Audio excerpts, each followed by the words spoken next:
Good morning, good afternoon, good evening, everybody. However you happen to be watching and or listening to this, I want to welcome you to the latest episode of the Gaming Circle podcast.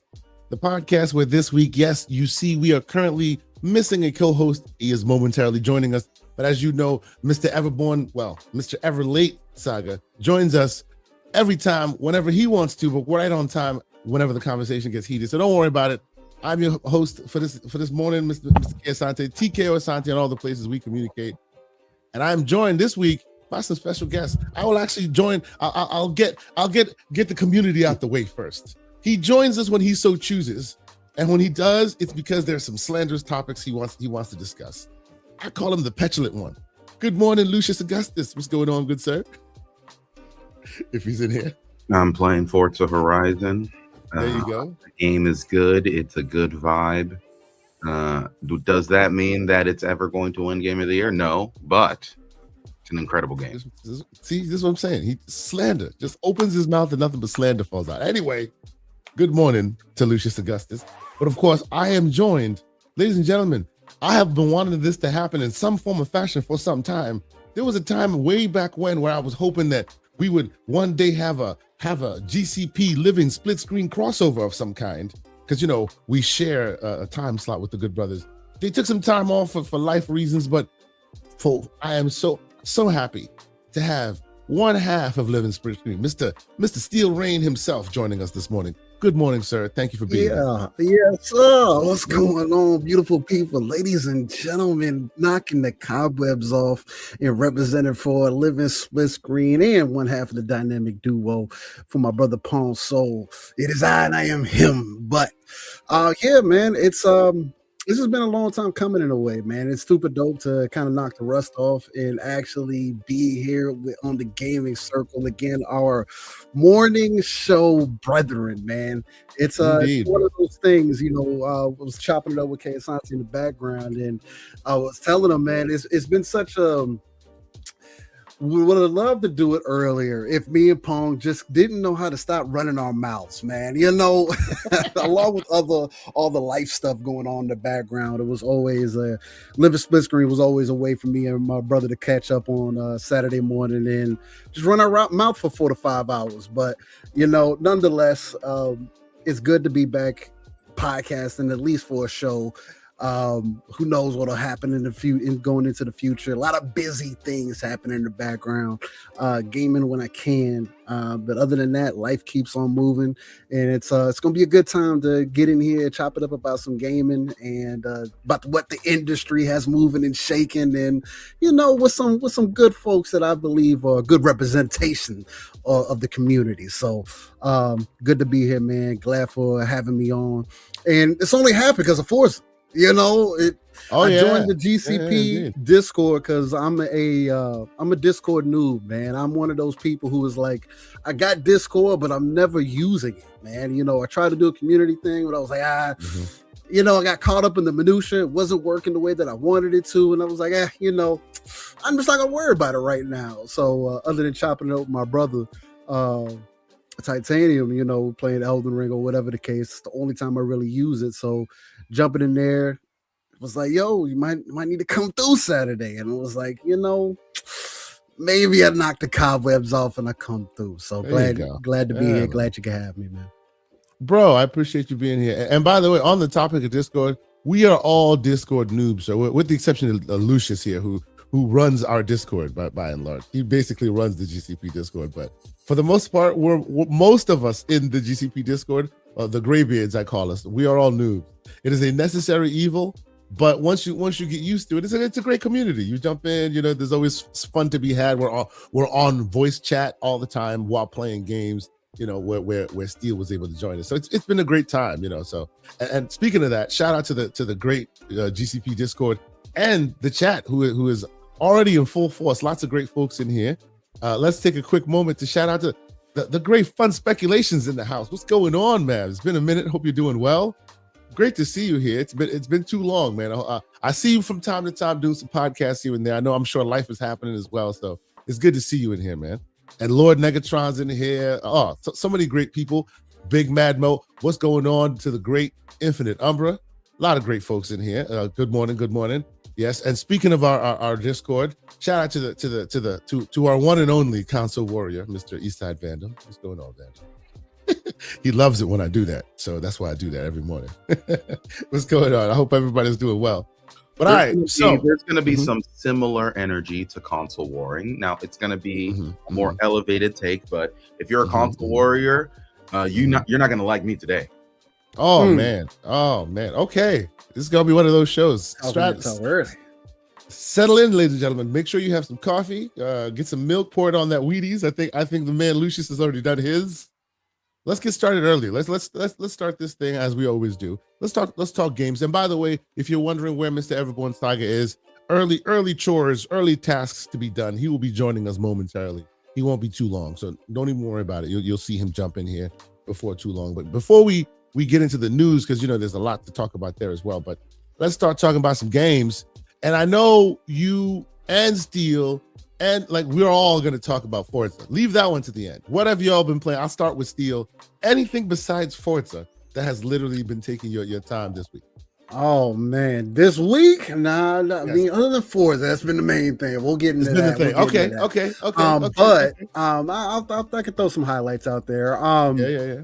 Crimson Desert has definitely been on the mainstay again. I'm a Black Desert Online fan. Have over 1,500 hours in Black Desert. So with Pearl Abyss coming into and really standing out with the single player game now, I was excited from the very beginning when they announced Crimson Desert, and happy to say in a lot of ways the game turned out I wouldn't say as I expected, because of course it's different, but in the same aspect, it's really dope to see a team like Pearl Abyss end up making that foray, because a lot of multiplayer teams have a hard time transitioning into a different quote unquote style of game, and taking everything that they learned from the MMO and implementing it into a single player experience has been really dope to see. I think that they've knocked it out of the park. I've been playing it on the Xbox Series X mainly, and I mean, of course, performance to the side. There's been some things that got to work out as far as like shimmering and shadows and stuff like that I've definitely noticed. But other than that, I mean, the game is absolutely remarkable with just the amount of things that you can do. The combat is on point. It's just been a real good time. Of course, I haven't gotten too deep into it just because timing and everything. How many hours you in, by the way? How many hours you into Crimson? In Crimson Desert, I'm probably sitting at probably about, if I had to say, I'm probably about 20, maybe 30 hours in. So you just started. I would say light. It's on the light. It's on the light aspect. Yes, for sure. It's on the lighter aspect. I got caught up in doing a lot of things. Then I got pulled back into playing a gotcha game that a lot of people, a lot of people look over gotcha games, man. Unfortunately, right now, I'm not a gotcha fan.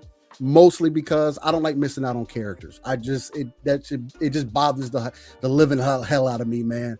And that was one of the reasons, because I was jumping to Wuthering Waves when it first released and missed out on one of my characters, tried to roll for them, didn't get it. I was like, yep, I'm good.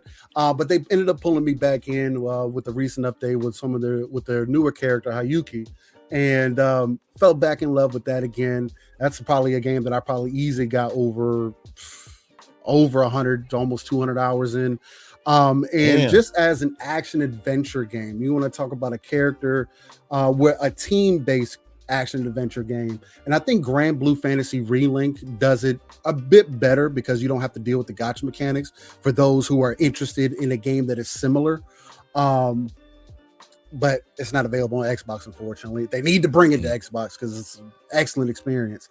But for a game that in Wuthering Waves, that although it has those gotcha mechanics that a lot of people speak out against, I do think that it gets overlooked, and I'm more so really bringing it to the table because it is coming to Xbox in July. And I suggest anybody who has any interest in team-based character games to try it out. It's very free to play friendly. You might not get the newest character that comes out, but they've done really well on the free to play side. I'm mostly free to play. I've only got the battle passes and stuff like that once or twice, and I've pretty much got the team that I want outside of a couple characters that, because of course they do the thing that, again, that I think Halo has definitely made people look differently at. There's other games that have done it too, but Halo's the main one that stands out, to where, you know, you get a battle pass, or a battle pass comes out and you can always go back to it. Something I hope more games start implementing, but nonetheless, Wuthering Waves is another one I got to throw up there. And then, yeah, man, Forza. But we'll get more into that as it comes up later in conversation, man. Got a lot to speak to it. So excellent. Before we get into the Forza of it all, Lucius, sir, I know you've been playing. You finished, if I'm not mistaken, you recently finished Crimson Desert. Like, put that to the rear view. Want to speak a little bit more to that, or any other games you want to speak to? Yeah, so a couple games that I've been playing. Like you said, I finished Crimson Desert. That took me, just based off of the way that I play the game, it took me about 300 hours. Sounds about right. Jesus. Damn. Now, I obviously could have been way earlier, but I was doing. Tell us if you had a girlfriend before you started. Tell us if you have a girlfriend after you finished. Single before and after. So I didn't have to dedicate my time towards anybody else. That's the only reason why. 300 hours. If I had a girlfriend, I would have had maybe 100 at most. But yeah, like the Crimson Desert is very good.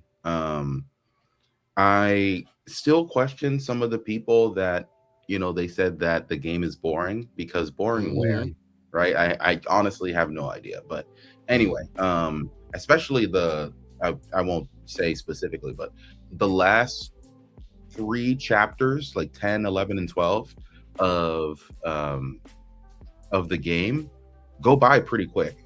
And I only say that because, like, chapters 4 through 7, around there, those took a long time. Like, you have to do a lot of different things inside of the game to be able to get past those chapters. A lot of things happen. And then by the time that you get to the end of the game, it's just all bombastic action, the most cool stuff I've ever seen in a video game, back to back to back to back. So shout out to Crimson Desert, fantastic game. If I ever have some time, I might go back and clean up a bunch of other stuff, because there's a few missions here or there and stuff like that I could finish. But outside of Forza Horizon 6, there are a couple games that I'm dipping my toe in to try to every now and then try to get further in it to beat. Pragmata, incredible game so far. Capcom seems to be having a legendary year. If it wasn't for GTA 6 coming out at the end of the year, like Capcom has multiple Game of the Year quality games that came out over the past couple months. Pragmata is definitely one of those. Resident Evil, the most recent Resident Evil, seems to be getting a lot of praise as well. We have Onimusha coming out in about a month or so. I believe, actually, it might be coming out this fall. I don't exactly remember when it comes out. And I also played Monster Hunter Stories 3 earlier this year, another Capcom game, and I loved it. So there are an incredible amount of different experiences that you're getting from Capcom this year. So shout out to them on that. But there are 2 small games as palate cleansers every now and then that I've been jumping into. One game called Black Jacket.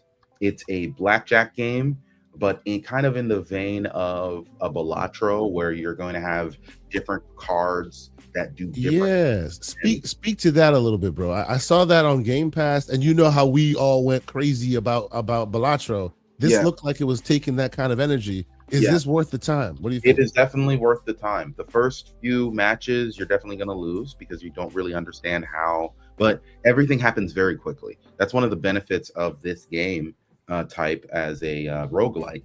Like, even if you lose, you're losing within like 5 minutes. So it's not an issue of like your first few rounds, you're going to understand how things go. You're not going to be wasting your time. You're going to see how things move. And one of the good things about you could say that this is a good or bad thing, right? When you first start your run, the first game that you play is always very easy. It like the game is trying to get you past that that side of it, getting past the first game, so that way you can get to the others. And the way that that person plays also teaches you, okay, this is how I do X, Y, and Z. So, and it happens every single time. So you don't have to worry about your first game. It's going to be relatively easy. But I would highly suggest, if you are into roguelikes, if you are into deck builders, if you're into story-based games, because this does have a story, unlike Balatro. I highly suggest picking this up. This is one of those palate cleanser games where you jump in between your 100, 200, 300 hour experience game sort of thing. Give this thing a try, and it will definitely, especially if you have Gamepass, like you have nothing to lose, right? It's just a little bit of your time. Give this game an hour, and an hour is like 5, 6, 7 different runs, right? So and by the time that you're on your like third or fourth or fifth run, you're really understanding the game, and you're getting further and further and further into the fray. So yeah, like I said, very much suggest it. And then the last game that I'm playing kind of as a palate cleanser that I would suggest is a game called The Fable. It is a manga build roguelike. So you have a manga panel, and you are choosing specific things on that manga panel to be able to move forward and back and to attack enemies in different capacities. You do realize, I'm sorry, I don't mean to interject, but you do realize that name is a terrible name for SEO. It's oh no, I Fable. So yeah, I understand. Like, forget about it. What are we talking about? The Fable is an actual manga / anime, and it's about an assassin who just wants to be a normal guy. So he like goes and retires off into like a small village somewhere, but trouble keeps Please, find him. If you can, try and find me some footage, because all I see is Fable, obviously. Yeah. I can never find The Fable. All I see is old school and new school footage of, you guessed it, Fable. And while you do that, let me welcome the man, the myth, the legend, the late one. When he's here, the fun can get started. What's going on, Mr. Everborn? What's happening? Especially to Steel Rain and Lucius Augustus, two guests that we have today. Long time, brother. Long time. Lucius, I see you every day, so it is what it is. But Steel Rain, it is a pleasure to have you here, sir. Of course, pleasure to be here, man. Love y'all. Thank you. Hey, did you guys go? Oh, go ahead. Oh, sorry. Go ahead. No. I was gonna catch up on a couple super chats, but go ahead. You first. No. You do that. I was just gonna wax poetical about the game I'm playing this week. Oh, you're next, sir. You're absolutely next. Before you do, first we have the great Sith Lord. He's been a member for 25 months. He says, sad weekend after Kyle Busch's death on Thursday. Hashtag number 8. Kyle Busch, for those who don't know, stunt car racer, NASCAR racer. Unfortunate, situation. Rest in peace to him and his fam and all that. And, thank you, Sith Lord, for being a great member of our community. He's always promoting us. Appreciate you, Sith Lord. Thank you so much. And we have, of course, the legendary Yobi with a $10 super chat, and he says, "Wait, hold on, the legend Steel Rain is back in the building. You are surely missed, my guy. Welcome back, King. Your throne awaits you, sir. The podcast team misses your presence. Hashtag raw and live, raw and uncut." Appreciate you, Yobi. Much love. Steel Rain, shout out to the great Yobi. But yes, thank you for being here, everybody. And Everborn Saga, thank you for joining us once again. Lucius, you were saying that you wanted to show us The Fable. I need to see this game called The Fable, because I swear to you, all I see is Fable. Oh, and he has provided. I put a video in there on YouTube for YouTube. Just click on that. Go to around the 7-minute mark, it's kind of hard to 7 minutes. describe. Okay. And when you first start playing the game, it's All right, like let's show them this first. you don't understand it super well, but it's just you have a sheet of paper and a bunch of different panels that you can choose based off. Go to around the 7-minute mark. Okay, about to go there now. And based off of the things that you're selecting, you see how like he's choosing different things to do, and there are two enemies. Damn. You, and based off of you're punching, you're shooting, you're moving either forwards or backwards, or you're turning around, and it's gonna be you're doing all these things based off of what the strategic situation is, and you're gonna have holes in your paper when enemies attack you, and so you have to go around those holes or patch them up depending on what resources that you have. And then after you figured everything out, you choose move, and then your character does all the things that you told them to do. I see what you're saying. This is kind of oh my god, Katana Blade Zero in a way, where you do all the things, and then when you're comfortable and ready to go, you hit done, and then it shows you doing all the things. That's pretty cool. And the point is that like terrible name though. Terrible name. Come on now. We'll never find you. The SEO is this is an awesome idea. Yeah, like it's very unique. So if you like roguelikes,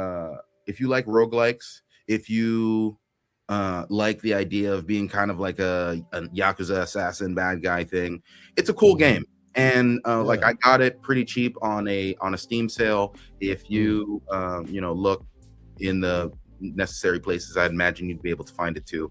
But yeah, every single thing has a certain combination, right? Like you just saw how he's trying to shoot somebody, but it says, hey, you don't have a bullet, so you have to reload your bullet first before you have the ability to shoot somebody. So that's every single aspect of the panel has some level of strategic thinking that you have to do. So it's a roguelike, it's also a strategy game. It's so like it has a lot of cool elements to it. And it's got some depth. You can definitely see it.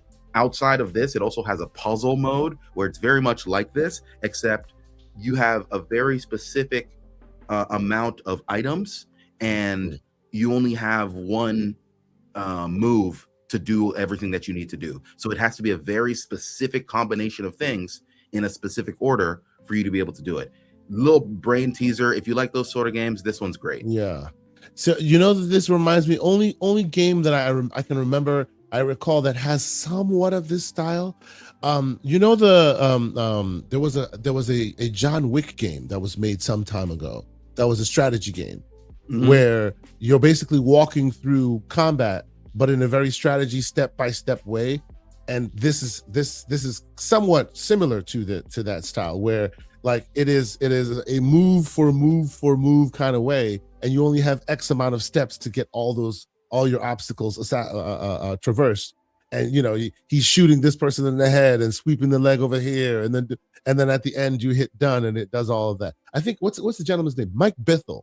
Remember Mike Bithell? Thomas Was Alone. His team made that game. Also super interesting.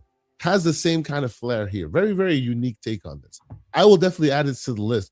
It is called The Fable. Super unique concept. I like this. This is very cool. I can see this being added to other styles of game as just a method of getting through the world. It's a very interesting thing. Cool.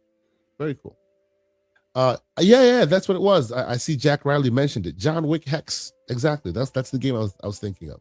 Not exactly the same gameplay elements to get there, but it's the same kind of thought process around it, But needless to say, any other games you want to bring up, Lucius, or is the last one the one we expect it to be, which is Fable? I mean, I'm sorry, Fable. Forza. Yeah. Like I'll keep the Forza to the general Forza discussion, but yeah, the game's great. Excellent. Okay. Well, Mr. Everborn Saga, I know that you have not been playing Forza. You have been Mr. Ice skating uphill guy. So, Forza to me is like Grand Theft Auto. Like I recognize the greatness, but it's just not my type of game. And when I tell you what I've been playing this week, that will make it all make sense.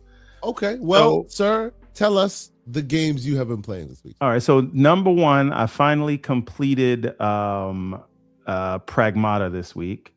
Nice. And again, I don't have to repeat this, but it's a very sort of game 360 era.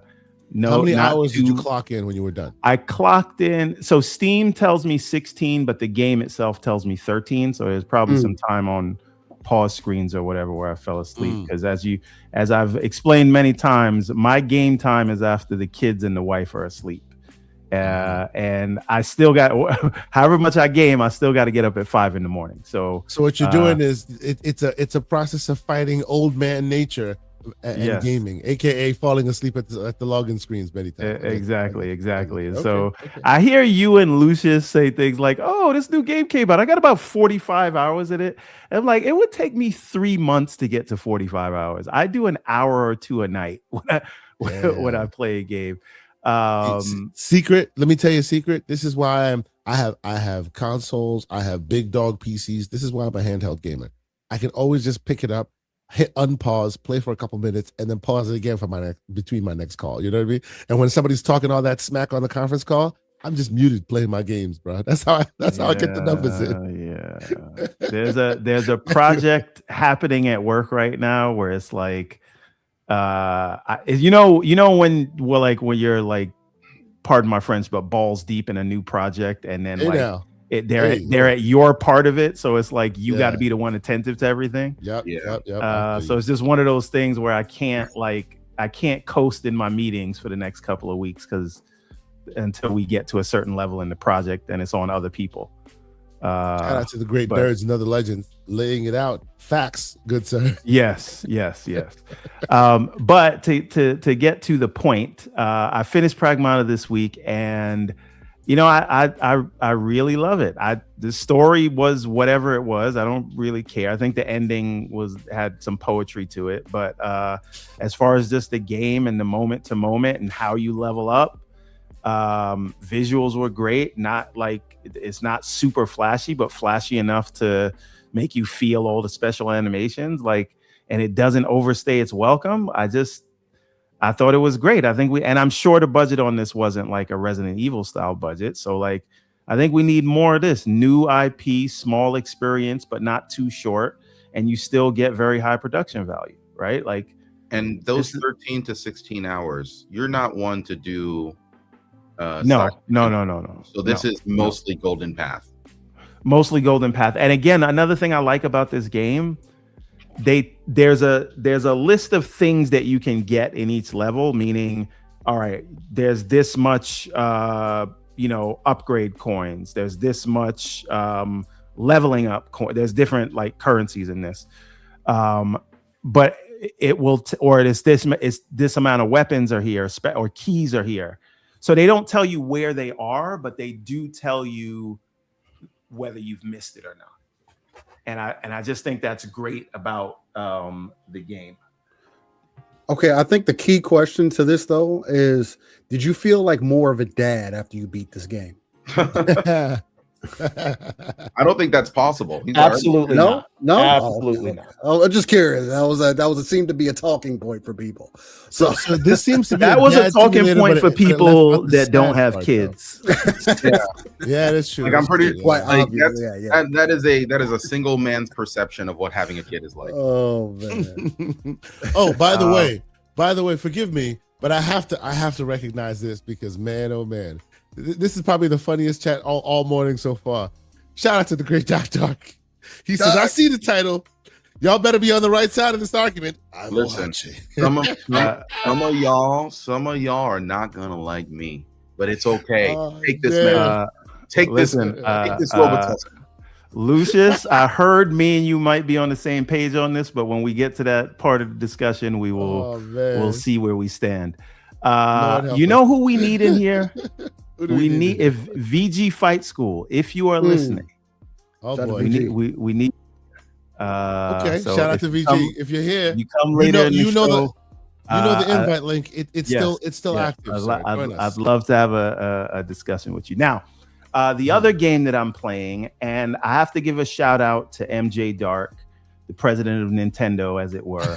I knew this game was coming out. It was already on my wish list, but I didn't know it was out, and he reminded me. So didn't tell me about the game, but he did remind me it was out. So I do have to give him a shout out on this one. Bubsy 4D. Oh yeah.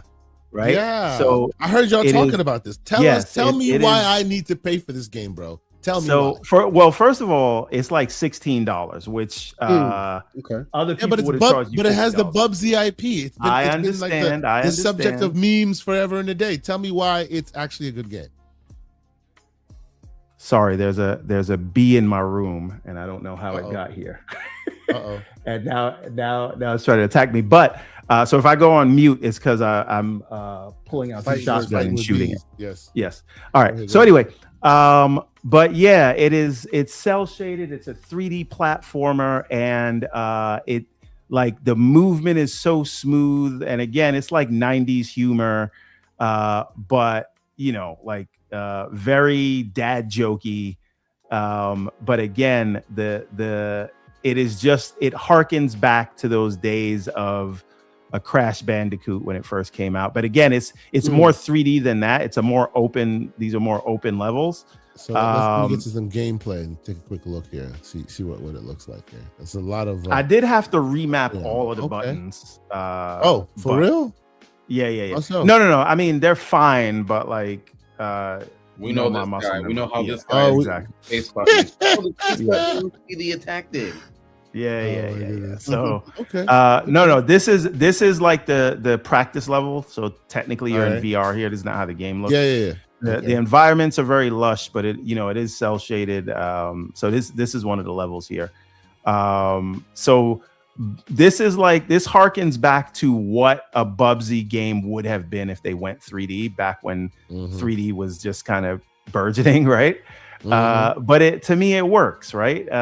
It has all the nostalgia. It is, and like he is the stick with the game is that like he's still stuck in that 90s phrase, so he doesn't know what a lot of things mean. Like in the settings, he'll tell you, why are you pausing it now? Is this too much trouble for you? And he's like, what is you know what I mean? Like what is remapping buttons mean? Yeah. What is that? Yeah, exactly. No, but he'll literally say this while you're in the pause menu. Right? Like that's pretty great. Breaks the fourth wall. So they struck that balance really cool to remind you of what it used to be while still giving you good gameplay. Cool. Yes, and I do like the level design. It is fun, and it's fun to where you'll have fun with it, and you can give it to a kid, and they'll just be able to instantly like pick it up and play. So again, it's a great endorsement. Like old school 3D platformer, but like it works. And again, they're not asking $50. They're not asking $70.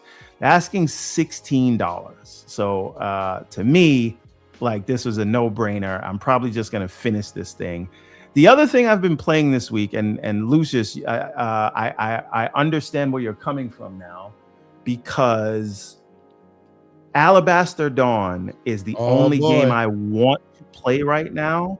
But then I saw a dev update, and they just did an update for 2.0, and they literally say there's a lot more story coming in 5.0 and 8.0. So if you care about the story, you should wait for those. And I'm like, come on, man. The gameplay loop is so good. I just want to play it. I want it. The story's good. I want to see it. And then they're literally telling you wait for 5.0 and 8.0. And it's just like, I wish I could just play this whole thing now. Yeah, I have no complaints about the game. Oh, the game's incredible. Yeah, I just wish I could play it. Yeah. What I would actually tell you, everyone, and I've come to this realization. And by the way, look at the black people, the way they look. It's like amazing, beautifully looking rendered. Anyway, what I've come to realize with this game is, if I really want my fix of Alabaster Dawn, I need to go play more crosscode, because this ain't ready, right? Like you to the point of the story. No, but it is ready from a gameplay standpoint. Yes, right? but it's just the world is not fully there. Like they're adding new biomes, they're doing all those things. So I heard there's like 6 hours of content, right? And again, and shout out to the great Infinite Umbra saying exactly the same thing. Yes, he's absolutely right. No Rest for the Wicked has the same problem. It's so well realized. It's so on the cusp of greatness, but you don't have content complete. So eventually you hit a wall. Yeah, and I don't want, and they're saying certain things might be reset. And so if you're there for the story, you should wait. You never know if your saves will carry over because eventually they may reset everything back to normal. Yeah, so I'm waiting for, like, maybe I don't have to wait to 1.0, but according to them, you might want to wait until they get to 0.8. Yeah, 0.5 is a big story update. 0.8 is another big story update, and between that, they're adding more weapons, more biomes, more content. But the game feels very feature complete as it is now. So I don't want to take away seeming like it's one of those things where it's early access and buggy. It's not. And it feels so good to play. And my biggest complaint is that I can't play more. Yep. So I do recommend everybody look at this game though. So because it is Alabaster Dawn, man. It is fantastic. It is a fantastic game. For the console gamers among us, yes, we know you may not have access to it now. It is in early access. It will eventually come to PC. I have no doubt because this game is going to sell all the copies. I mean, consoles. Yeah. I just want to say, this podcast saved that bee's life because he landed right on the mic while I was talking, and I was going to punch the mic, but I was in the middle of a sentence. And so now I'm standing up doing the podcast, waiting for it to rear its ugly head so I can attack. Okay, so before we talk this is war. I can imagine, and Everborn Saga, as I know, is a man who's very, very cautious with his allergies. So bees, that is World War III. All right, you'll be careful out there. Anyway, because you provided us with a recommendation from the one great MJ Dark, I too must provide a recommendation from the one MJ Dark. Before we get to I'm sorry. I don't mean to interrupt you. Yeah, go ahead. Got his ass. I hit him with the fly swatter, then knocked him on the floor, and then stomped him out. He's gone. Jesus Christ. What are we doing? Castle doctrine, baby. You don't walk in my house thinking you coming out alive. Everyone said, not in my house. Not in my house. Not today, Satan. Oh, boy. All right. I feel also just shout out to Everborn Jr. Today is his 25th birthday. Oh yeah! So shout out! I'm gonna have a hard stop at around 12 o'clock because I got to catch him because 1 o'clock he's going on to do his grown man business. So I only have him until 1. So if we're still going at 12, I'm gonna have to see you guys next week. But 25, this does make me feel old, but you know, yes, sir, as you should. Okay. Well, we definitely need to get to the topic by that time. Well, yes, and we will operate as quickly as we possibly can. Real quick, if you guys ever remember, if you recall an old franchise called Hunt Down. It was an old game. It's been out for some time. There's been another game in the franchise. I think I played on PS4 way back in the day. Very interesting pixel art kind of style. Almost lightly reminds you of some of the style of Replaced. They have a new game out called Hunt Down Overtime. I recommend from the great MJ Dark, and I've been I'd say a few minutes into 30 minutes, almost an hour, but it's really fun.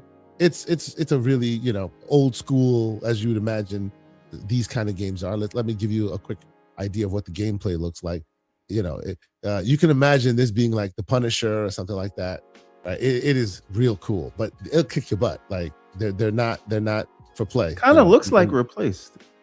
Kind of. See, it has the Replaced kind of style a little bit to it. Yes, but it doesn't play anything like Replaced. It's not the Arkham combat you think. This is like run and gun. You as you can see, you get different. What is the name of this? Hunt Down Overtime. And you're like a bounty hunter. I might have to cop. Yeah, it's great. It's great. Old school aesthetic, as you can see. They're using that old school aesthetic to really great degrees. It's really fun. But it's got depth in its physics. It's got depth in all the things you can pick up and the amount of different kind of combat elements you have and the weapons you get access to and the various type of move sets you get, stuff like that. Oh, and just like that, we summoned the man has joined us. $5 super chat from the great VG Fight School. He says, "My Gen Alpha students taught me how to play MLB The Show. I'm hooked because of MLB Wanted. Okay. Hey, VG, Hey, I don't know MLB. if you heard. I don't know if you heard us earlier, but we would like you to join us for if you have a few minutes, because Please. as you know, I'm an avid watcher of your channel, and I've seen some of the debates for this week, and I think I found a hole in your argument, and I'd love to hear your opinion on it. So come through if you can, because I like steel manning arguments. So if you got some time, come join us. And of course, as you know, once you have access to the GCP invite, that invite never changes. You are always welcome to rejoin us, so you know what that invite is. But yes, before we move on, Hunt Down Overtime. That's the game you're looking at on your screen right now. Old school in the best of ways. I actually got to this boss already. It's actually pretty good. I got a couple of them. You're a bounty hunter running around, trying to smoke some dudes if you can handle it. It's very hard, but yes. Real fun game. Check it out. Hunt Down Overtime. All right. So before we get into all the machinations of the gaming news, we got to spend some time talking about Forza Horizon 6. I say this because I know definitively that Lucius, myself, and Steel have been playing it. Everborn, I know you've been playing other things, but man, I got to tell you, like, as a guy who doesn't normally play, I'm not normally maining multiplayer games. It's just not what I do. Got little ones, very busy life. It makes it hard to claw out time to dedicate to doing that. When you, on the rare moments when you have the opportunity to just like hang out with a bunch of people in a group, just like tearing around a virtual city, it is so fun. Forza Horizon 6, man. Who wants to start this off? I guess Steel Rain. As you said at the top of the show, that's how we reconnected, right? You found us in Forza. You joined the convoy. We had some playtime. Tell the people your experience with Forza Horizon 6, sir. Forza Horizon 6, man. When the initial trailer was shown, I believe at the top of the year, I had some negative stuff to say. When it was initially shown, I didn't feel the most confident as far as the ingenuity that they were going to bring to the game. Again, you're bringing Forza to Japan, Forza Horizon specifically to Japan, and I wanted more of the street underground type aspect to come into the game. I didn't want it to be an expansion. I didn't want it to be DLC. I wanted it to be the one thing that they stood out to make a difference this time around, especially just taking advantage of where we're going to be at, right? Now I still have some of those things, and I still have that negative aspect to it, because I agree with you on that. There needs to be more customization in this game. I'm not expecting for Forza to all of a sudden become Need for Speed or whatever the case may be, or whatever other game that you want to throw in that list, but I did want them to take that additional step out. You know what I'm saying? I get that, oh man, you can customize your garage, you can create this massive kind of city around you, kind of thing, and use all the tools that they have there. And as cool as I think that some of that stuff is, and I haven't got to play with any of that, I'm more so on the driving aspect. I'm the guy that plays racing games on most games, not just racing games, on the hardest difficulty I possibly can. I have to turn everything into a Souls experience, for whatever reason. It's my own thing, but nonetheless, Forza Horizon and Steel Rain. I'm the opposite. I play most things on journalist mode. Look, and that's absolutely fair. Hey, that's absolutely fair. Gone are the days where I'm critical of folks who play on the easier difficulties. You got to play on what makes you. Hey, I game to have fun. I do the same. And that could be a different argument. You know what I mean? That could be a different combo. But again, you got to play for the reasons that make you feel like you're enjoying the experience the most. So, nonetheless, and I'll interject and say, Steel not only plays on the hardest difficulty. He plays on the hardest difficulty. He plays with a claw style controller. He plays in claw style. If you don't know what that means, go look it up. And every single time we race, every single time, not even close, every time, the closest I came was second. That dude is always first. Damn. Continue, sir. Continue. I'm working on it. I am one step down from unbeatable just because previous experience with Forza Horizon games, and it seems that the issue is still persistent in this one as well. The AI, they still need to do more AI work. At least from what I've noticed so far. The I don't know what it is, but some in other games do it better. I think they did it well with Motorsport as far as the AI being able to at least be more reactive to what is going on with the race. It seems like even in this one with the Horizon games continuing, they continue to be more aggressive than ever before. They will knock you off the road. They don't care about what racing line that you're taking. They don't care about anything. And even especially when you're getting into the higher difficulties. Now I get, they want you to tune your cars and they want you to be competitive and all these great things, but there also becomes like a certain point where it's just like some things are just unrealistic. Like you're talking about, I got a top of the class car, and for whatever reason, I can never get that car that's in first place. Right? It's like 30 seconds ahead of everybody else in the pack, and you have to not only find the best racing line to possibly you can ever find throughout your race, but you also have to somewhat cheat the game or find steps where the AI makes mistakes so that you can take advantage. And at some point, it just kind of becomes cheesy in that way. And Forza, it seems that, and the Forza team seems to have now acknowledged, the Playground has seemed to acknowledge it as well, says that it is something that they're looking at. But again, these are the things that as a Forza player, that you notice. Again, seems to be better in Motorsport, and now with Turn 10 seemingly not working on a Motorsport for the foreseeable future, hopefully they can bring some more work into the AI side of things for Horizon to make that experience a bit better for people, because that seems to be the main complaint that I've seen from people. And again, when you're playing on harder difficulties, I expect for it to be difficult. Punish me for not taking a corner right. Punish me for not braking right or braking too late or making mistakes. I get that. But it just seems like, and this is the one thing that I always take away from Forza. It's one thing if we're online and I'm racing people, for me to expect for me to have the best car in the game for this specific class. I just feel like in single player, at least, you're causing people, especially your normal consumer or your average player, to have to do research or pop up a Google to find, what's the best car in this class? What about this? Instead of kind of finding their way through the experience. So I feel like it takes a little bit of the organic nature out of the game. But other than that, I'm in love with Forza Horizon 6. I really am. I found my obsession with it again. Just flying through the streets of Japan, even through the countryside.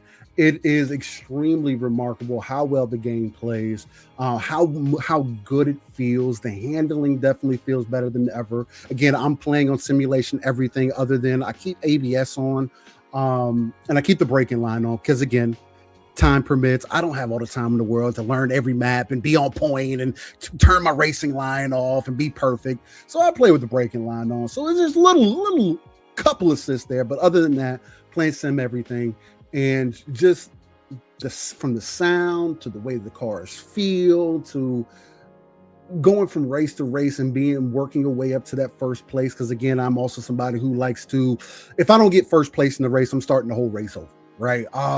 So I'll do one race 10, 15 times and really learn what my mistakes are and learn the races that I'm going through. Because for me, somebody's been playing Forza Motorsports since the very beginning. And this is coming from somebody who also used to play Simulation Damage as well, which is even more punishing for those who are familiar. From those times, that's what I like to experience out of Forza.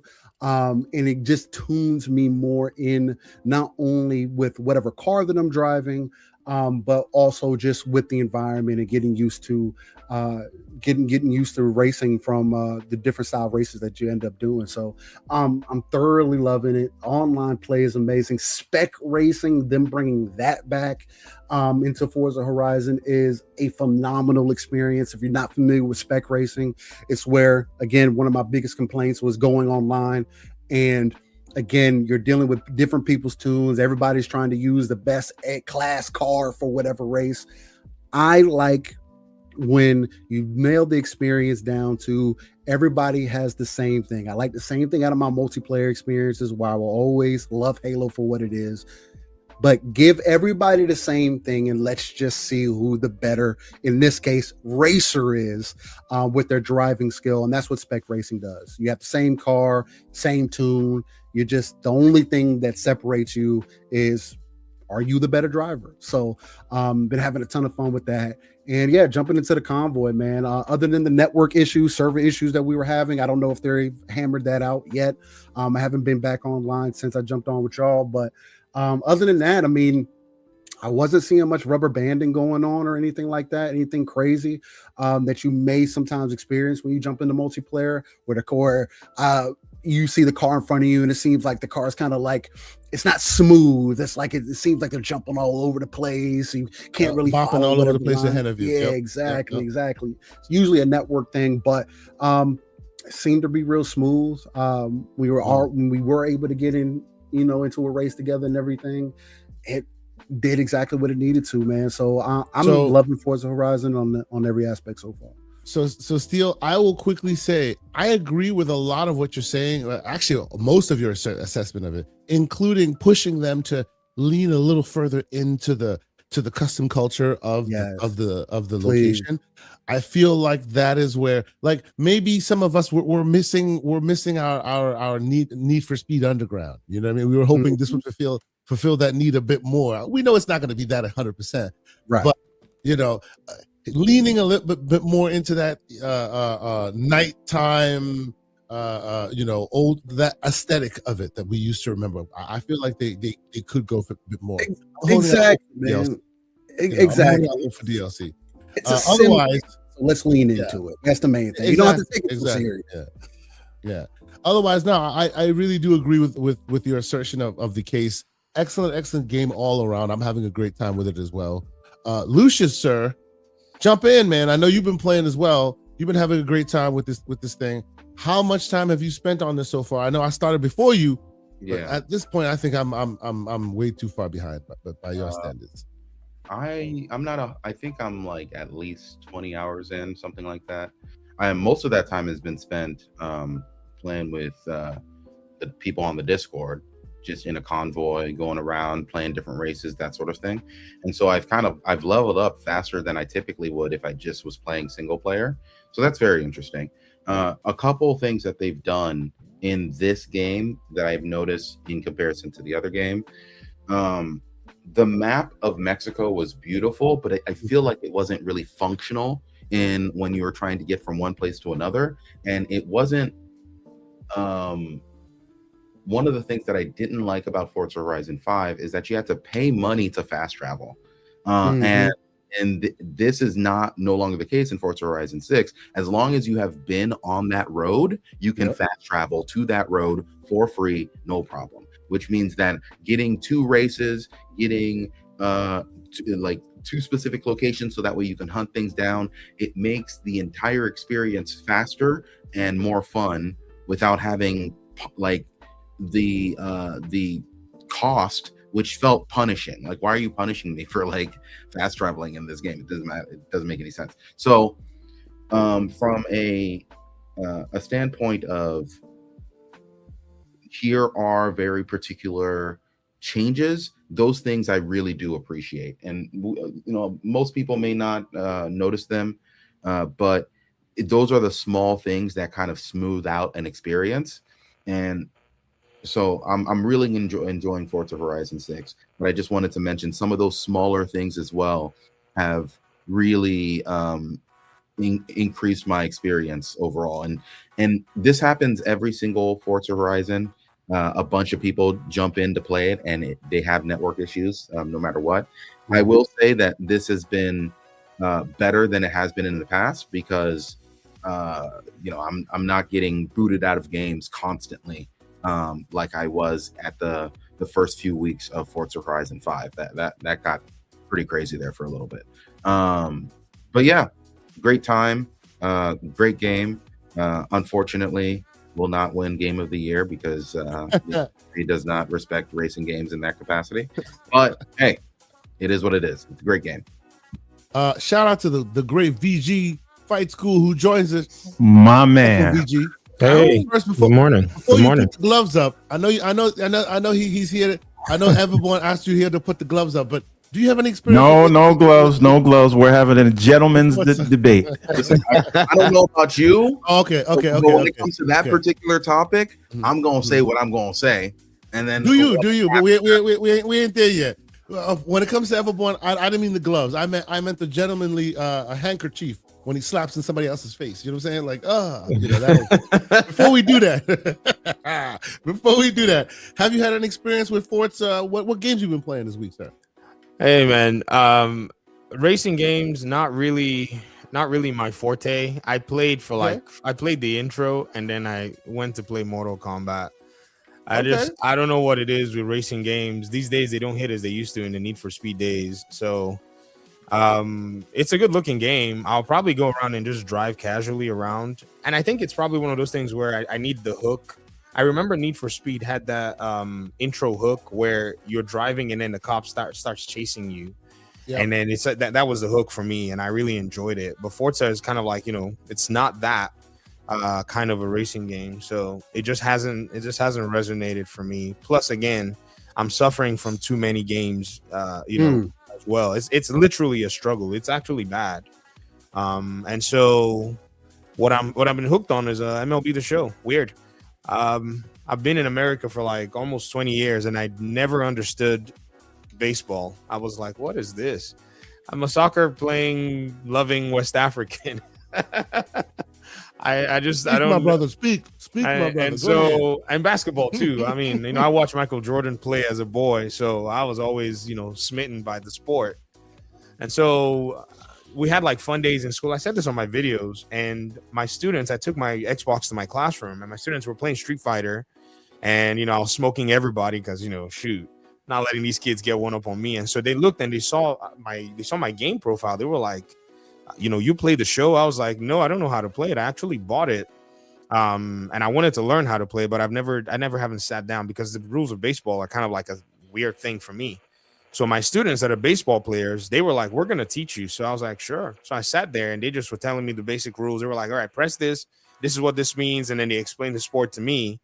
And bro, I have been jamming out the strangest thing. I've been playing baseball games all weekend. And so I got the other MLB games as well. I think I have 21, 2, and 24. And I'm just gonna get the whole lineup. And me and my boys have been playing because I taught my kids all the other, soccer and everything. Because but now we're playing MLB. That's literally our game. So yeah, that's the weird hook, but it is, it is what it is. That is awesome, bro. That is super awesome. As a West African brother myself, I used to play backyard baseball, like on Nintendo, old school Nintendo. That I remember. Huh. But yes, I didn't have such an affinity to it either. The later versions they're good, but I feel like sometimes they get overly complicated depending on how far you go in it. But it is a very fun sport. I appreciate you. It's awesome that your students were able to teach you how to do that. That's very, very cool. Very good. Yeah. All right. So okay, before we move on, we're gonna move on because I know the VG's here for a specific purpose, and Everborn's on a short amount of time. He only has an hour. Yes. He's not here for a long time. He's here for a good time. Oh, for those who know, we're gonna move on to that. Don't do that. We're gonna move on. Sir. I need to go first. If you're gonna do that. I'm not doing it. I just threw that out there real quick. Calm down. We'll quickly catch on a couple super chats. Shout out to the great Adidas 20 who's been a member for 23 months. He says, salute to you, good sir. Thank you for being here on a Saturday morning. And then it is Titanium. I think it is Titanium with a yes, sir. He says, Ayo, brother, Steel Rain. I know he been in that Forza for sure. Obviously, he's in Forza. Yes, sir. There is just no way that man was not playing Forza forever, because when I played that man, I don't think he ever left the first position. I don't know how the hell he did that. One day we got to figure out how this claw thing works. I don't know how the hell you do it. Anyway, surprisingly, I don't play Forza claw. I play it normally. You don't. You play standard. Okay. Yeah, so that's cool. Okay. I've been tinkering with the wheel. We'll talk about that later. I love playing it with the wheel. It's really, really cool. Anyway, so all right, let's get to it. Everborn Saga. I know you wanted VG to come on and set things off. I have a couple conversations that I want to have, which we will, but I want to be respectful of your time. So how about you lead that discussion, sir? Okay, so first of all, VG, thank you for coming, and thanks for having me, man. Good. Yeah, man. Thank you for taking the question last week, and I know you made a bunch of content about it, which was great. So, and I don't want to misrepresent your position, but your position is that a lot of Xbox gamers are sore winners, and they don't realize kind of how good they have it, and the exclusive argument that some of us are having to varying degrees is just sort of noise from online people who are envious of PlayStation. Did I get any of that wrong? Yeah, I mean, there's a lot of how it is. I'm super verbose. There's a bunch of words that I can add to that, but at the core of it, yeah, at the core of it, yeah. I would say sore winners in the sense that not just, they don't understand how good they have it, but how much Xbox has basically become the better console ecosystem than all its counterparts. And yet nobody else acknowledges it. Like, no, it's insane. It's almost frustrating because Xbox is so much more closer to Steam and a PC ecosystem, which has a lot of customer benefits, and even in some cases much more. Like some little things here, and I say little, but it really, and so when I hear some of the arguments, I'm wondering to myself, like, in any given scenario, this should always basically be the top priority. Like, how well is the customer getting treated? And I have to say it. From the Xbox perspective, like, say you have an Xbox, you play in the ecosystem or use the PC store, you're treated like a first class king by Xbox themselves. Now, everybody else, the media, some developers, they all just want to act like Xbox is this dumping ground. Oh, we didn't have time to prioritize the Xbox port. Like, they'll just say it out loud. Like, you dare say something about PlayStation like that, and then they blacklist you, right? Because PlayStation plays this Force game, and then the media plays this Shield PlayStation game. It's weird, right? And so that noise outside almost wants to contaminate what is already good and what is already benefiting the Xbox gamer. So yeah, that's probably one way I've always kind of visualized it that way. Maybe I haven't said it that way before. No, it's a good point, and as you know, you and I agree on most of those things, and Doc Dark is right. It's called the Xbox tax, which we will talk about that when it comes to the Bungie situation. Because could you imagine if Xbox bought Bungie and it went that way, the way it's going? But anyway, we'll come to that later. Don't give the preview yet. Yes. Okay, but so my point is, in watching the videos, I think the piece that I think you're leaving out, and as you know, my position is not in favor of exclusives for the sake of exclusives, or even exclusive for punity's sake. Because I know that's what some people say. They say, well, PlayStation's doing it, so you should do it back to them. And that's not really how I feel about it. In fact, and I think Lucius agrees with me on this, I think the bigger thing that they need to do instead of exclusives is work like hell on the Xbox PC app and bring it to feature parity with Steam and their other competitors in that space, if that's the space they're going. That serves the gamer better than exclusivity. But I do believe that they can walk and chew gum at the same time. And if they still care to serve the console market, and console people are either casuals or they're stuck in the past, right? And whether they are right or wrong, their money is still green. depending on what country they're from, but you get what I mean, right? They're still spending money. So my position is that you need to acknowledge those people in some form. PlayStation acknowledges those people, and I'm not advocating for them to be like PlayStation, but PlayStation says, hey, we're going to give you 1 or 2 exclusives a year because that's how many first-party single-player games they do. Everything else is for the streets, as they say. So is it not possible that they can serve both masters and say, hey, we are going to take the hit on some of our games? Because only if you look at each of these studios as individual businesses that are not serving the broader conglomerate can you get to, if you're simple arithmetic, if you're not in more places, you're losing money, right? It's only if you look at them in a vacuum. But if you look at the broader business and you can say, hey, if they have a $200 million marketing budget so that they can get more people into the platform, that is not a direct sort of, hey, dollars to donuts, I spent 200 million, so I also have to advertise on PlayStation. You say, no, I spent 200 million on advertising to bring people back to the platform. And if you know your customers have accepted games going to Steam, right? Because I know that was one of the arguments. They're not fully exclusives, but that's an argument of semantics. Their customers actually don't like games going to PlayStation. So my argument is, why not make an overture to say, hey, something like a Halo will not go specifically to PlayStation. I think they will allow the hardcore fans who are complaining about this, if you throw them a bone here or there, they will let you get away with the rest of it. And you can sell all the other games. You can sell the Overwatches and the Diablos and the Dooms and everything, and the Sea of Thieves and the Forzas everywhere else. But you say, hey, Halo's a red line.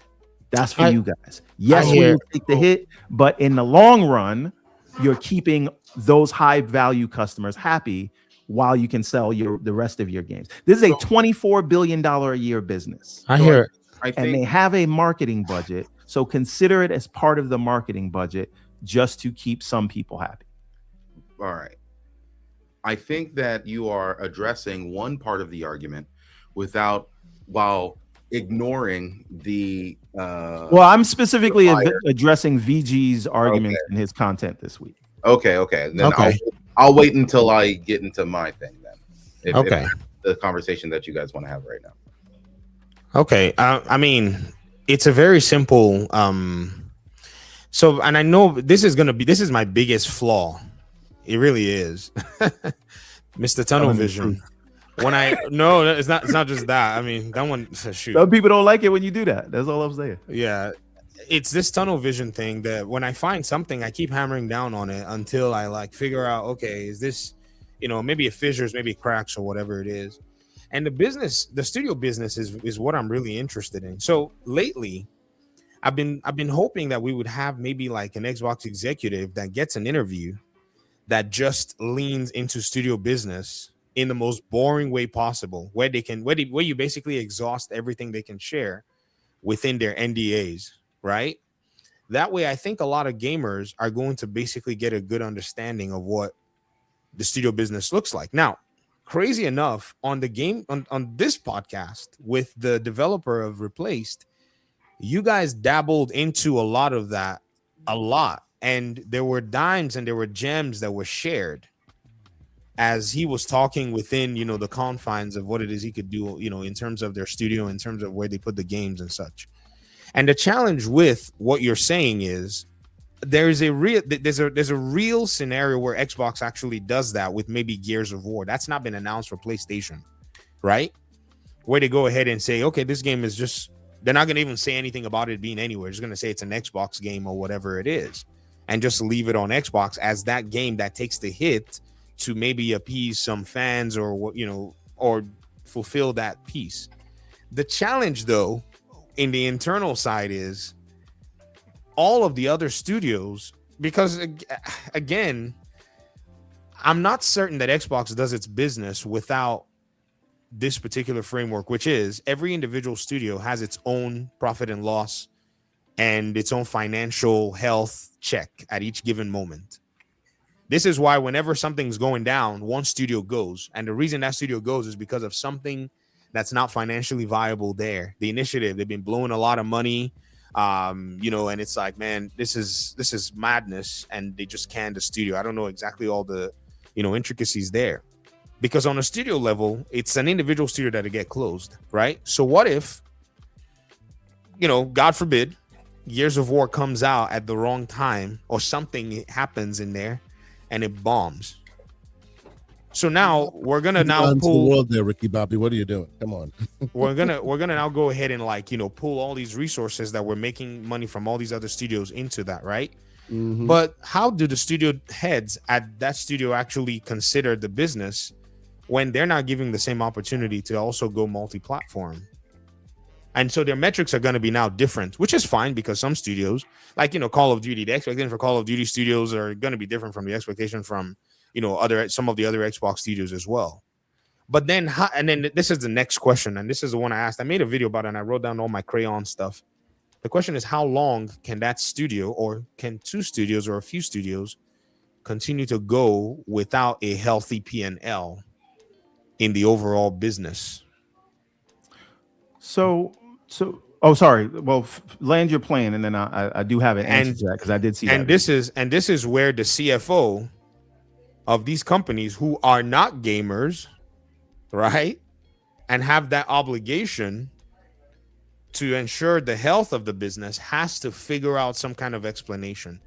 If, say, they see a correlation between, oh, look, there are all these gamers buying an Xbox to play Gears of War, even though Gears of War did not, you know, that's all internal stuff, right? There are all these gamers buying Xboxes to play Gears of War, then we can now justify that the you know, the finance and the data people can say, okay, this worked this way. And they can say, yeah, that's actually a great outcome, you know, for this particular, you know, perspective. But again, you know, you can you can say all kinds of things, but I'm just asking the question, how long and what is the business viability behind leaving a studio to, in a sense, you know, take on a higher risk than everybody else? And the studio business is what's really affecting the exclusivity question.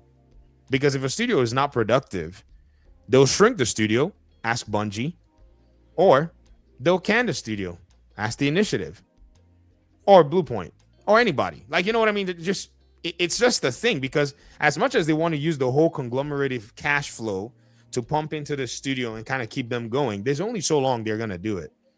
Any company. And so that's just, you know, where I'm asking the question, how are you going to pay for exclusivity?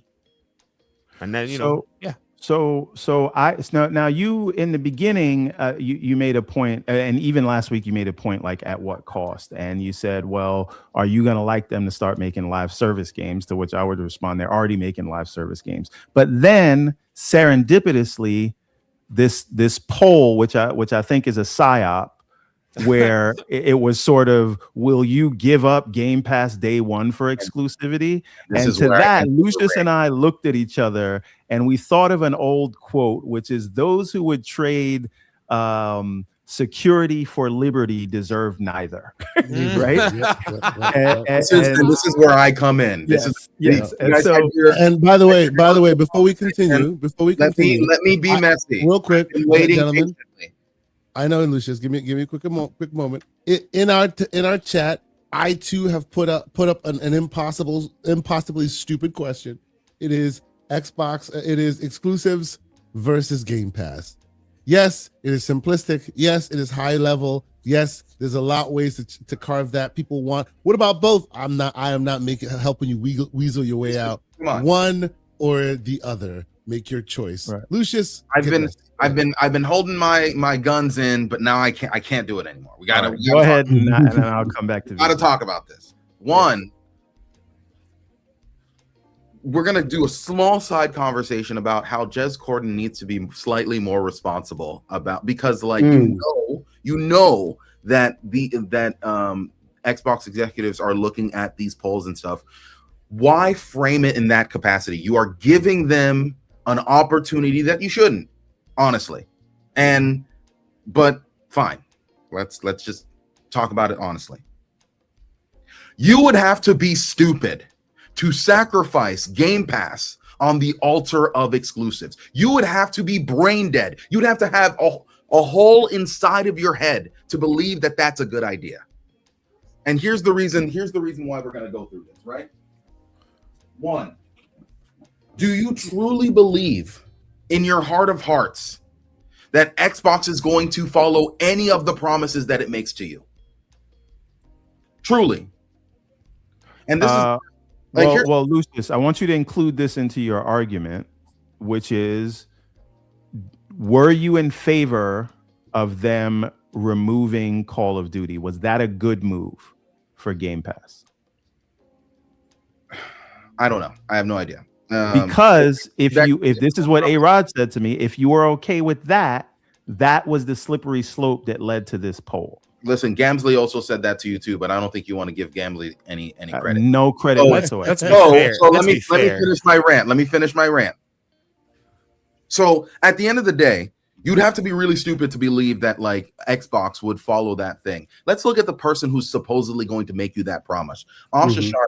And Asante did me dirty because I told him what my tagline was going to be, and then he said it earlier in the show. So never tell Asante your secrets, because he's going to put it out there. Show business, baby. He got to get the crazy, line. It's crazy. Go ahead. Crazy. It's not called show friends. It's called show business.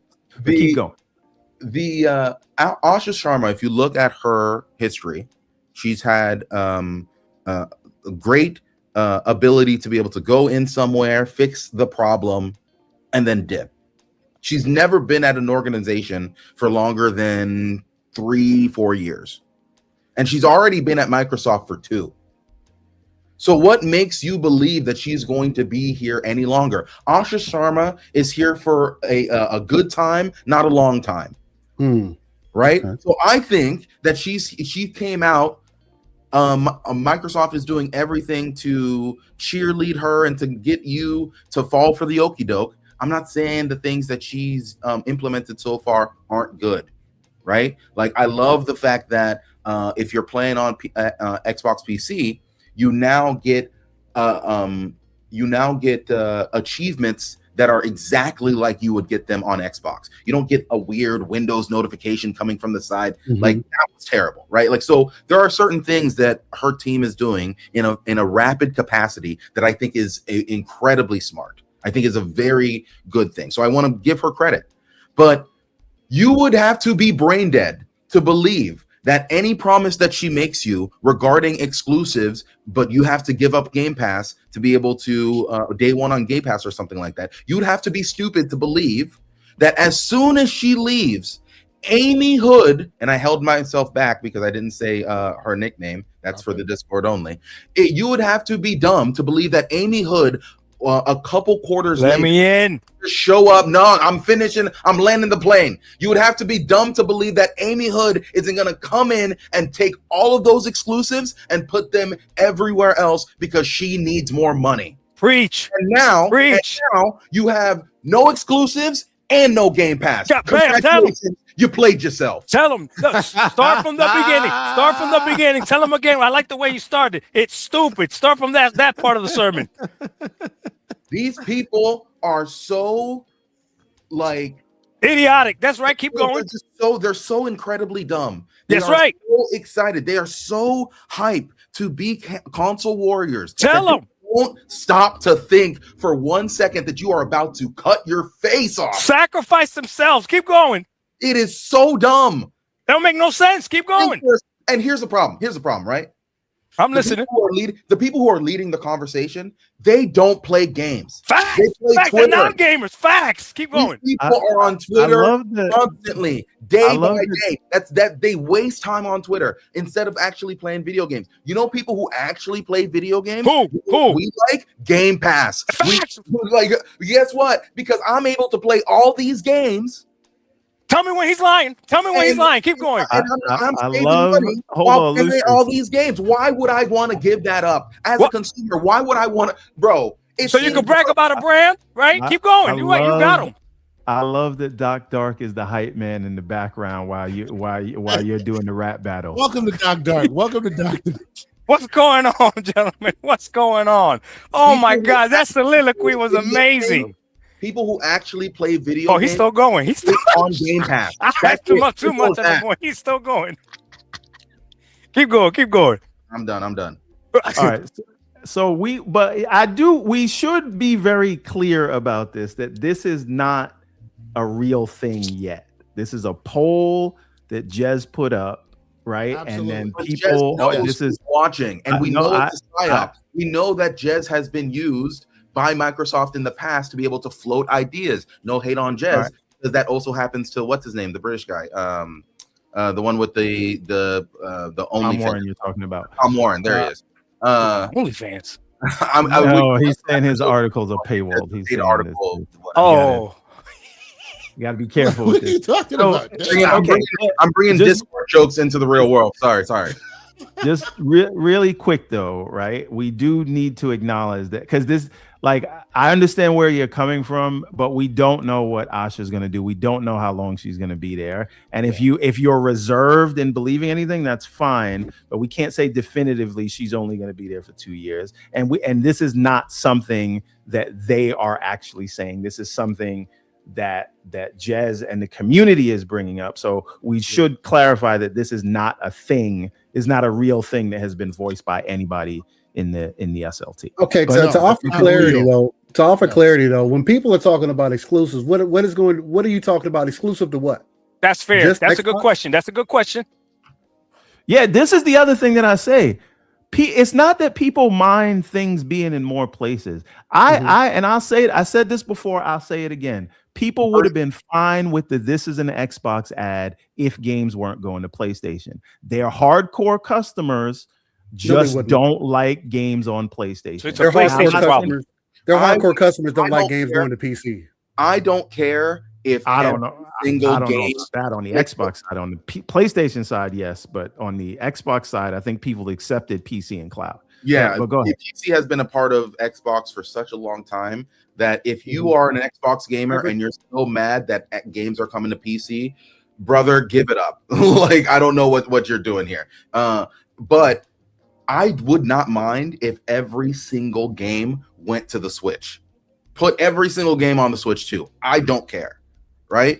Mm-hmm. And honestly, I don't really care about the idea of exclusive. I'm playing on PC anyway, right? Mm-hmm.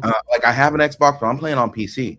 So at the end of the day, it doesn't really matter for me. But even if I were to put myself in the frame of mind of like somebody who is a hardcore Xbox fan, I completely understand why they're mad that games are coming to PlayStation, especially the pillars like Gears, Forza, Halo, stuff like that. There was a while that's all that we had, and you're telling me that they're taking it too. So I understand the fervor from the Xbox fan. I completely understand it. But the idea of sacrificing Game Pass on the mantle of exclusives, you got to be stupid. Like, it's That's fact. Say the word. That's the word of the day today. That's the word. Everyone's afraid to say it. That's the word. VG's not afraid to say anything. That's why I love watching his videos. That's stupid, VG, right? Say it. No. God damn it, VG. We have one job. Wait, VG. listen. Getting rid of a Game Pass is stupid. See, this is my big. Wait, hold on, VG. Just give me 1 second. This is my biggest pet peeve in it's all love, everyone. You know, I'm just. I know, of course. But my biggest pet peeve in all of these exclusivity discussions is that people always talk about them as if it's a trade and it is a zero-sum 1-0 game. So if I were to, I think anybody arguing for full exclusivity is wrong. But on the flip side of that token, if you are a full multi-platform person, I think you're an extremist on that front as well. And so you can do the things that make sense for the streets. Everybody gets it. But that doesn't mean Everborn, I know a pimp when I see one. You said a whole bunch of stuff and said nothing. I don't even know. No, listen. No, you said a whole bunch of very stuff. clear. You're talking I'm being like very a pimp clear right now. You said a whole bunch of. You had me believing. I'm nodding my head, and so I started thinking about like, what did he just say? Hey, baby, listen. All I'm telling you is, damn, the world's in my head. Nice shoes, and you could get the nice purse, but remember where the money goes at the end of the day. No, but what I am saying is, there is nothing wrong. You can have carve outs, and so it is a straw man to say if someone believes that some things are worthy of keeping off of your closest competitor in that vertical, right? Mm-hmm. So you're not keeping it off Steam because Steam is a partner of yours. But if you say in this console space where people have certain expectations to keep certain things off, that is not an argument for full exclusivity. Everborn it is a nuanced approach. Let me let the Discord our comment sections here into the conversation as well. Braided Wallace asked a question, just a question. Would you guys rather keep exclusives to consoles and get day and date games in Game Pass, but you have to pay $34.99 on the day and date games? Why are you asking me to pay more money? What is exactly? What's happening? Why are we? What is happening? We pay what we pay right now and we get everything. Why are you asking me? This is what I mean. What was just said there, Lucius? That to me is the key, right? We live in a paradigm currently where all of these things exist. And now we're playing shuffle. We're shuffling the deck as if something has to go. Why must something go? There's no reason for that. But it's being spoken about as if it has to be one versus another. Well, the question in the first place is very dangerous. Mr. Kiyosande, the reason the question is framed that way is because we know something is going to have to give. It may not be Game Pass for the exclusives or whatever. We're just people that are expressing this already can sense that something's gonna go. You know, like my premise has always been the devs will go. Like they won't keep. Something's going to have to pay for something, especially in a financially, optimal. I won't call them optimal, but at least they want to be financially optimal. Xbox. Right. So the reason people are actually putting Game Pass in there is because they know PlayStation doesn't have it, won't give it, and then do the exclusive thing. Nintendo doesn't have it, won't give it, and PlayStation pretends. That's my premise. And then Nintendo actually truly will stay in for the most part, anyways, exclusive. So they don't have that, won't give that. So the Xbox gamer knows that the confidence that Microsoft has based on what Phil Spencer set up with Game Pass is that somebody will be paying. Like the cost of the game will also be realized in terms of his return on investment, breaking even by some of the Xbox players that buy, some of the Steam gamers that buy, and some of the PlayStation gamers or Nintendo gamers that buy. Yeah. But once you take away the ability for those games to sell elsewhere, then where is the benefit of you getting the game on Game Pass? Where is that cost going to be realized from? Where is Xbox going to reconcile that, that financial piece? And that's why they're framing the argument, because Game Pass is Xbox's best benefit. Facts. Every single conversation you hear about Xbox's ecosystem, even from the former execs all the way to some of the bitter developers, has been an attack and an affront against Game Pass. That's facts. Tell him, BD. You cooking now? Tell him. Layden, you have what's his name? I'm gonna call his name Weird West guy. You got guys from the media. I'm talking developers. You even have the High on Life guys throwing jabs at Game Pass because it's like, okay, it's a fun thing, no problem. But these cats are all over the place crying about like a service that benefits the gamer, saying, "Oh, like Layden's own." You know what? That one was kind of almost personal. It's like Xbox wants to wish it into existence. How anti-consumer can you be, bro? Right. Like, for you to want to go ahead and slander a service. 30 million Game Pass subscribers is somehow wishing it into existence. Okay, buddy. It's the weirdest thing I've ever seen. So Xbox tax. The reason it is Xbox tax. The reason that they're framing the argument like that is because there's a perceived and a real threat of a loss of a major Xbox benefit if they were to go exclusive. And I think that's what I just wanted to go ahead and quickly caveat that. So back to you, sir. Yeah, and VG, I will, and I've said this many times. it is only in the discourse around gaming where consumers argue on the behalf of the seller. Oh my God, I hate that. Isn't that the truth? Isn't that the only place that happens, right? But that being said, you like movies. Do you want to pay more for your movie tickets? Listen, nobody is concerned with Disney's bottom line when they go and they sign up for Disney Plus, or they go and see a Pixar movie in the theater with their kids. No one talks about that. No one goes and buys a car and says, listen, man, if you just made this car less available and more expensive, I know you'll have a healthy business. Nobody cares about that. Okay. Too many of us are agreeing right now. I don't like this. We need to No, hold on. Okay, hold on. Because you're changing the argument. You're changing what the topic is about, right? I'm not. The topic is exclusives versus Game Pass. I need somebody to explain to me how my gaming experience is going to get better if Xbox starts having exclusives. That's it. Okay. That's all I want to know. Because if you could convince me that the Xbox going back to exclusives is going to give me a better gaming experience, then sure, get rid of Game Pass. But I don't think anybody could convince me of that. But go ahead. But what we're not arguing, what we're absolutely arguing against, even the people in here who are in favor of some level of exclusivity, nobody's saying it should come. Hold on, I think Halo should be exclusive. For what? That's only you. There's only you. Who else? I think Halo. Santa's just being quiet. Santa, you haven't answered. Let me rephrase that before VG jumps on me. Halo is not exclusive. It hasn't been for a long time, but it shouldn't go to PlayStation. Never. I don't like it. That is my version of an exclusivity argument, but that should never come at the expense of Game Pass. Okay. You got, and you know what, everyone, I respect that, because I saw VG's video where apparently you admitted that it's from an emotional state. Absolutely. Okay. An emotional man is a very dangerous man. So we gotta let that slide. Listen. My dad, who grew up in the streets, he said a scared man with a gun is way more dangerous than a brave man with a gun. But anyway, the point that I'm getting at, though, is yes, I am speaking from an emotional place.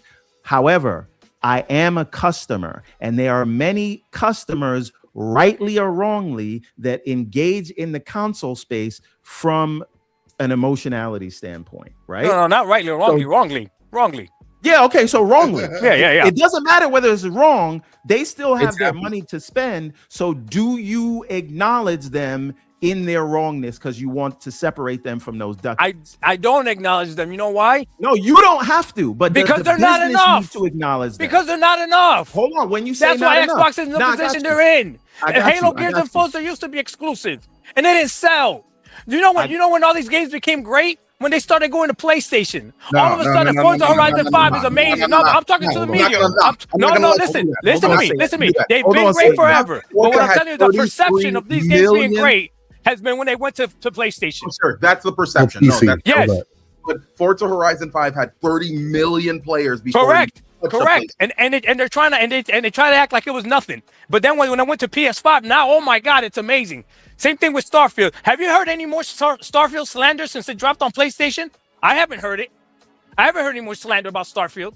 Well, that's because you're not talking to Gamsley, but I take your point. Now, but you see what I'm saying? VG spoke about it. The perception of this Xbox tax and the media and the way things are being switched around. If games become exclusive again, automatically you're gonna hear the verbiage of, oh, it's fodder, oh, it's trash, just because it has an Xbox logo on it. Trust me, the Xbox. Listen. The ROG Ally X. Nobody hated the ROG Ally X until Xbox put their brand on it. Now the Xbox ROG Ally X is a problem. It's a more powerful ROG Ally X. Literally better in every single way. More comfortable, better battery, like a better chip. And then all of a sudden, people talking trash about it. So, Doc. I hear what you're saying. We have a term for that. It's called Xbox tax. It is, yeah. I hear Xbox derangement syndrome. But keep going, VG. Well, I wanted Mr. Asante to continue his point, because that was he was walking. If you can remember it, anyways. No, I'm jog enjoying his the show, memory. so I lost the He'll point. get it back. Jog my memory. You were If I answering can. whether you want exclusive or Game Pass. You were making that. Yeah, you were making that case of exclusive Game Pass. Oh yeah. I look.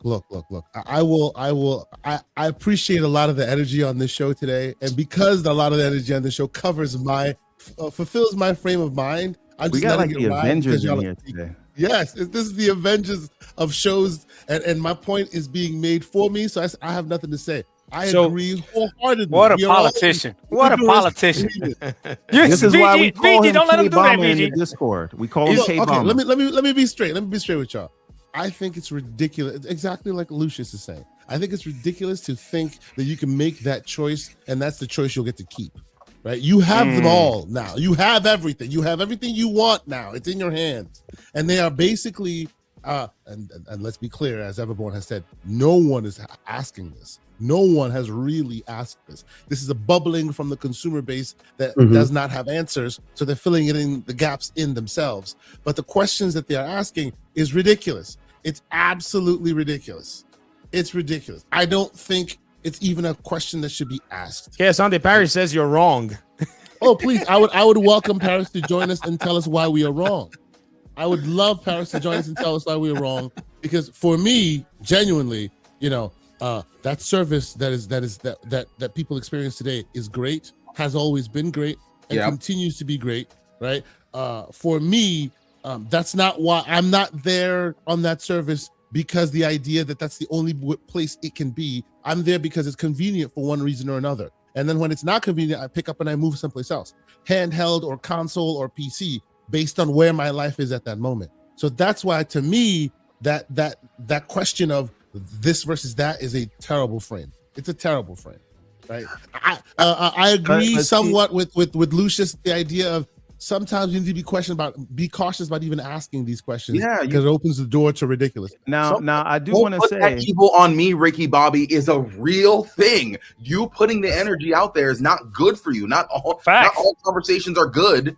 To have in a public space like that, and shout out to the great Paris Lily. Look forward to seeing you in what, 2 weeks? Less than 2 weeks. Now again, remember, Asha's here for a good time, not a long time. We don't know that, but the thing that's my premise, and the idea that you can make a handshake deal with her, and Amy Hood won't be waiting in the back. To make the numbers make sense. Well, stop the Amy Hood stuff. In general, logistics change on the ground, right? Yeah. We've seen this happen before, and it had nothing to necessarily do with Amy or anybody saying this is where Game Pass exists, and then it changed. Right? Yeah, but if that is your argument, if dollars and cents is your argument, and I don't know that you're doing this, but you are in the way you are framing this, you are saying that dollars and cents don't benefit Game Pass. And therefore, they will not make more money with this Game Pass strategy, which I don't know that I agree with. No, I'm saying right now they are. You can trust the bean counters to count more beans. They're going to do what makes them. They're going to count more money as much as possible. Right? But what I'm saying right now is, here's my main point: you have somewhere between 25 to 30 million Game Pass subscribers right now. Fast forward, even when we're seeing a large amount of Game Pass growth in PC, a vast majority of your Game Pass users are still on Xbox, right? So you are now you've trained that consumer base to be able to check games. One moment. I was say, do we know that? Paris Lily, let's go. All right. Good morning, sir. We've heard numbers a lot about a large number of their Game Pass subscribers are still on Xbox. Sure, the growth vector is PC, as it always will be. But if we're talking about raw numbers, which once again we can't really because the number, yada yada. But it seems as if a vast majority of them are still on Game Pass. So by doing this exclusives versus Game Pass thing, you threaten to take away literally the best benefit for your Xbox users right now. That's facts. Facts. I just want to say one thing before Paris jumps in. My main premise, and this is why I wanted VG to come on, is I feel far too often we are pitting some level of exclusivity against all multi-platform, right? And And I think that you can do some level of exclusivity to make that portion of the market happy while still doing mostly multi-platform, because again, they have the IPs for it, and people fully understand. Again, even though I don't believe them, people fully understand when PlayStation says we're going to do one exclusive game a year and the rest is multi-plat. This is effectively what they're saying. They understand that. They know it's not the whole thing. So when people say some things should be exclusive, they're not arguing for full exclusivity. They're arguing for some of it. So why don't we ever discuss the nuanced approach or the potential of the nuanced approach? Paris, what up? And I respect you for laying off the Sonic slander. Can you hear me? Okay. You haven't done it in like a month. We hear you, bro. What's going on? So man? Welcome. So I will say first off, I'm breaking a personal rule where I said, hey, I'm gonna try to not be going on a lot of podcasts and things, as we lead into Summer Game Fest. I will hold my thoughts until then. But I saw Doc Dark was here, and I've never actually had a conversation with him. So I'm really only here for him. None of you. God damn, I thought you came for me. Wow. What's up, Paris? Wow. What's up, brother? Thank you for making us feel special, Paris. Appreciate you, and I will also be honest, I have no idea what the conversation has been, or what the thought is, but it sounds like you're talking about exclusives versus what they would do with Game Pass. No, I got you. Hold on, let me bring him in. He won't talk to me, K-Something. He won't talk to me. All right. Paris, hold on, Doc. I just got to read Lemon's 108 Dragons. Paris has no games. Oh, my goodness. I don't. That's why I'm playing Redacted right now. All right, Paris. So check this out, man. So there was a poll that was put up, but I believe it was by Jess Gordon, right? Saying if would you prefer to have exclusives if it required a sacrifice of Game Pass? Essentially, that's the gist of it, and that has split the Xbox community down the middle. Now, 99% of us on this panel here, or maybe 98, because somebody didn't fully answer, and the other person is clearly on the wrong side of things. I mean, on the emotional side of things, wants to go with the exclusive route. But everybody else pretty much is saying that it doesn't make sense to get rid of Game Pass for exclusivity, because I don't really think it's going to change the landscape of Xbox if they go ahead and start going exclusive now. But that's the whole premise of it. So what do you think? Is it viable to get rid of Game Pass to then have exclusive? Is that a smart choice from the gamer's perspective? Yeah, so I'll give my 2 cents on this. And, I know people love to try and take me out of context and clip stuff partially of what I say. So hopefully they won't clip part of this. And I'm getting ready to clip you right now. Yeah, I'm about to say I'm going to clip you too, Paris. I'm be like, ladies and gentlemen, clip it. Let's go. Content. So I have always said, from even in the before times, I really could care less where anybody plays a game. Play where you want. That has always been my thing. I have also said, I understand why there is exclusivity, because if you value the hardware, if you are trying to get someone to buy your box, you have to give them incentive to do so. So an easy way to do that is to say you can only play said game on this box. Now, we have gone through different iterations of this in the past 6 or 7 years of how this has worked. It's not like how it was traditionally. We obviously are starting to see a rollback of some of this, especially with PlayStation, with PC, which I do not agree with, but that's another discussion for another day. Xbox is flirting with it now. So here's where I think they're going to land. First of all, no, you don't give up. It's pretty clear Game Pass is not giving up day and date, or you're getting rid of Game Pass altogether for exclusivity. But I do, and this is my personal opinion, no one has told me this, I think you will see some exclusivity come back in some form, but not the way that most people would think. I could easily see games that wouldn't necessarily sell big on a PlayStation platform. Why are you even wasting the time and effort to port it? Just keep it there, right? But something like a Forza Horizon 6, and obviously we're seeing that with Fable, those things are going to continue to go there. And the big one, which I don't agree with, but you kind of have to, is Halo. I cannot see them putting Halo back exclusive to Xbox when, hear me, listen, I was rocking with you, Paris. Listen, you're not letting me finish. The multiplayer aspect of it. That's the big thing. Amen. That's what I need to make sure you're putting that multiplayer in as many access points as you possibly can. That's the problem. So look, Halo, and I tweeted it the other day and I saw it blew up because even Matthew Ball responded to me on this. Halo, there is no Xbox without Halo, right? If there is, his job is to come to reinvigorate these storied franchises, right? Spartan 117 is priority one. That is their number one priority. Whatever they're about to do, Halo has to be the number one priority with that. Now, it is easy to say, just make it exclusive again. You can only play it on Xbox and PC. But then, as we're seeing, even PlayStation isn't dumb enough to say, well, we're going to exclude PC from our multiplayer efforts. They're going to do that. And they obviously Marathon and stuff like that is also on Xbox, Helldivers 2. Right. I think any game that requires an active community of people actively playing your games, you got to put it everywhere. You have to. Now, single player stuff, that is a different conversation. But Paris, go ahead. Paris, just you, just you though, Paris. Would you sacrifice Game Pass for exclusivity? No. Thank you. I like Game Pass. And this is my point. Let me say this because people will get mad at me about this with the logo things and all this other stuff. I'm an adult. I can make my own decision on where I want to play. So seeing a game on another platform is not going to influence where I play. I get to decide that, but that is me. I'm talking me. Hey, listen. And I would argue seeing somebody wear a PlayStation t-shirt is not going to influence them one way or the other. It's only going to piss off your fans, but that's not what we're here to talk about. My question to you, sir, is campaign involved. Does that have a multiplayer aspect? Ooh, it does not. It does not. But let's be real, Everborn. That was a decision that was made by the previous administration. So I think it's literally too late to reverse it. One thing, Paris. One second, Asante. I just want to drop my punchline. A drug dealer by the name of Nino Brown once said, "Cancel that bitch." Don't do it. Now, Everborn. Let me ask you this question.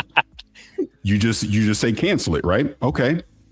How much money and time and effort had already been invested into the PlayStation 5 port? And from a business standpoint, does that make sense for them to just cancel it?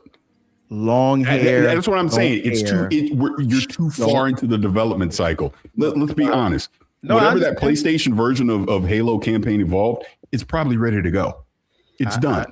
I understand, but nobody saw me saying anything about Fable. They could tell me Gears is gonna go, and you won't hear me complaining. But some people will. Put Halo. Others will, though. Yeah, others will, but we have to acknowledge that Halo is the core pillar of the entire brand, and it has been forever. I've never publicly complained about the multi-platform approach. Yes, in the Discord. Yes, to K Asante on late night calls at night, but never understood the business aspect of it. I will never co-sign this Halo thing, but keep going. Okay, Paris, let me ask you a question. In my personal opinion, when exclusives matter is truly at the beginning of a generation. So it would not make sense to really start doing the exclusive stuff now, but it would make sense to do some version of exclusives, even if it's just like a year or two or something like that, at the launch of Project Helix.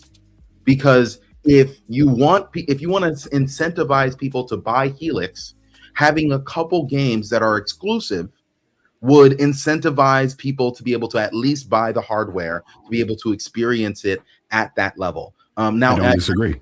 That ship has sailed. No one's buying an Xbox for Halo, Gears, and Forza anymore. Not in 2027. Nobody. There's not the only exclusive that Xbox could have that would make a few people jump ship, and it wouldn't even be a good idea, would be Call of Duty. If they remove Call of Duty off of everything, so you could only play it on Xbox, there would be a large amount of people that would go over there, but they would lose too much money. There's not a single Xbox game that's coming out that would make people go buy Xboxes and drones. The Project Helix is going to sell based off of its capacity. That's the most exciting thing about it. The fact that it's a console hybrid, is going to have Steam and all that stuff. That's what everybody's excited about. A premium console. That's what no one's excited about exclusives on Xbox anymore. That's why I feel like you guys got to let that go. You got to let that go. If I could chime in on what you both have just said. Again, if you remember, I think one of the last interviews Phil Spencer ever did was me asking him that very question. Well, if you're putting the games everywhere else, why am I buying your box? And he obviously, it was Helix. He didn't say Helix at the time, but he said it was going to do something that would incentivize people to want to buy the box. Now, we will see if that is going to be enough. Price, I think, is going to be a heavy factor into this on down the line. Now, to answer what Lucius was talking about, and I said, look, I said this on Kind of Funny a couple weeks ago, and they tried to clip it and take it out of context. But what I said was, if you are trying to sell that box, if you want people to buy that box in this current era, because again, I do not think they're going to completely reverse an exclusivity. The best you can do is not put games on PlayStation day and date.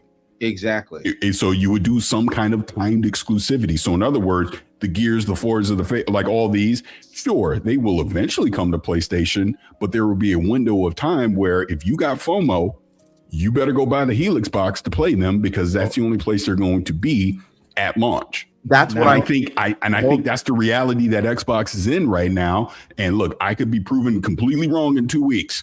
Asha might come out there and say, you know what, F it, everything's back. I don't know until they say it. But thinking of it again, one last thing. I try to look at things logically. Logically, there's money being left on the table at this point. You have the genie's out of the bottle, the toothpaste is out of the tube. To completely reverse everything that they've done over the past few years, I just don't see it. Because again, let's just take Forza Horizon 6 as the example. Yes, it is doing record numbers right now. It is an amazing game. Of course, we all love it. Game of the year contender. It would have done more. How much? That's the point. It would have done more if it was on PlayStation day and date. You know it's going to do more on PlayStation. So are they willing to not have that? They should have dropped day and date on PlayStation. You're right. Hold on, real quick, everybody. Let me channel my NVG here. By that logic, right? Because it ain't on PlayStation right now. We should see Xbox sales go up, right? There's another problem though. What do you mean? That's my whole point. Exclusives are not selling consoles anymore. I'm not pushing back against you, but the argument that the timed exclusivity is going to help them is timed exclusivity of Forza Horizon 6 helping Xbox sales right now. I think that they are. And here's the thing. I'm not saying that we go all back to exclusivity. Like I said, I don't care. I'm on PC. I don't care. But if you're trying to sell the Helix to any degree, the first 2 years, I think that the games that you release for the Helix should only come to the Helix and PC. And if you are a PlayStation person, you are now incentivized to get that, unless you want to wait 2 years. But I think the first 2 years of that console's launch, it needs to incentivize some people to buy it. And then after those 2 years, I don't really care. You can put everything everywhere. You can put all the games but there are a couple games that have not been announced for PlayStation yet. For example, Clockwork Revolution. That doesn't have a PlayStation logo anywhere near it. And so because you haven't made a commitment towards PlayStation, and that game is probably going to come out around the same time as Helix, why not get games like that, games like State of Decay 3 that apparently is going to skip this entire generation, but games like that are going to release near the Helix anyway, give some form of exclusivity so that way people are incentivized to be able to buy the hardware, and then you can incentivize them with everything else inside of your ecosystem, right? But you need to get them to the front door first. And I think that at least at the very beginning of the console's launch, you need to incentivize people in every way that you possibly can. Are exclusives going to be the only way? No. But you need to take a multi-avenue approach during the launch, so that way you can maximize the amount of people that are coming into the ecosystem all at once. I think there's a slight nuance to that, because exclusives don't matter anymore. They really don't. There's not an exclusive game that is going to come out that is going to sell an Xbox. Clockwork Revolution is not going to do it. Gears is not going to do it. Halo is not going to do it. These games are not what they used to be. Those games are not going to do it. But a new IP that comes out of nowhere and blows blows everybody's mind, that game will 100% cause people to go towards that direction. Do you know why? You know why I won't do it? And it's something that VG says in his videos all the time. Nintendo Switch 2, Pocopia, Tamagotchi Life. There's a bunch of these games that are millions of, and our console sellers literally. Nintendo's a different beast, though. I understand that, but what if Nintendo opened their doors and released it, we can't say carte blanche that exclusives don't sell consoles anymore. That's not true. The exclusives that we know of may not sell consoles, but if a game is good enough and is hype enough, it will incentivize people to pull out their wallets. Not to a meaningful extent. VG says this in his video all the time. The market is so saturated that if a game is not going to your platform, you just won't play it. Right now, and that's facts. Right now, that's the PlayStation PC argument I have. Yeah, into the generation, right? But this is a completely different conversation when a new product is going to launch. Right, that if there's any opportunity to take advantage of any of that stuff, it is going to be at that exact moment. Lucius, I would believe you and I would be on your side, brother, if it weren't in the generation that we're in right now. This generation is not going to end for a long time. These next new consoles, the PS6 and the Project Helix, whatever it is, they're not letting go of the Xbox Series X and the PS5. So all these games are going to be backwards compatible and everything. So there is not going to be anything to have you on board to their new hardware. The key is having you on board to their new ecosystem. That's the key. And if Xbox get you. Can I say something about what Doc is saying right now? 1 second, Paris. You wait 1 second. I'm the guest. Damn it, Paris. No, go ahead. Damn it. Look, so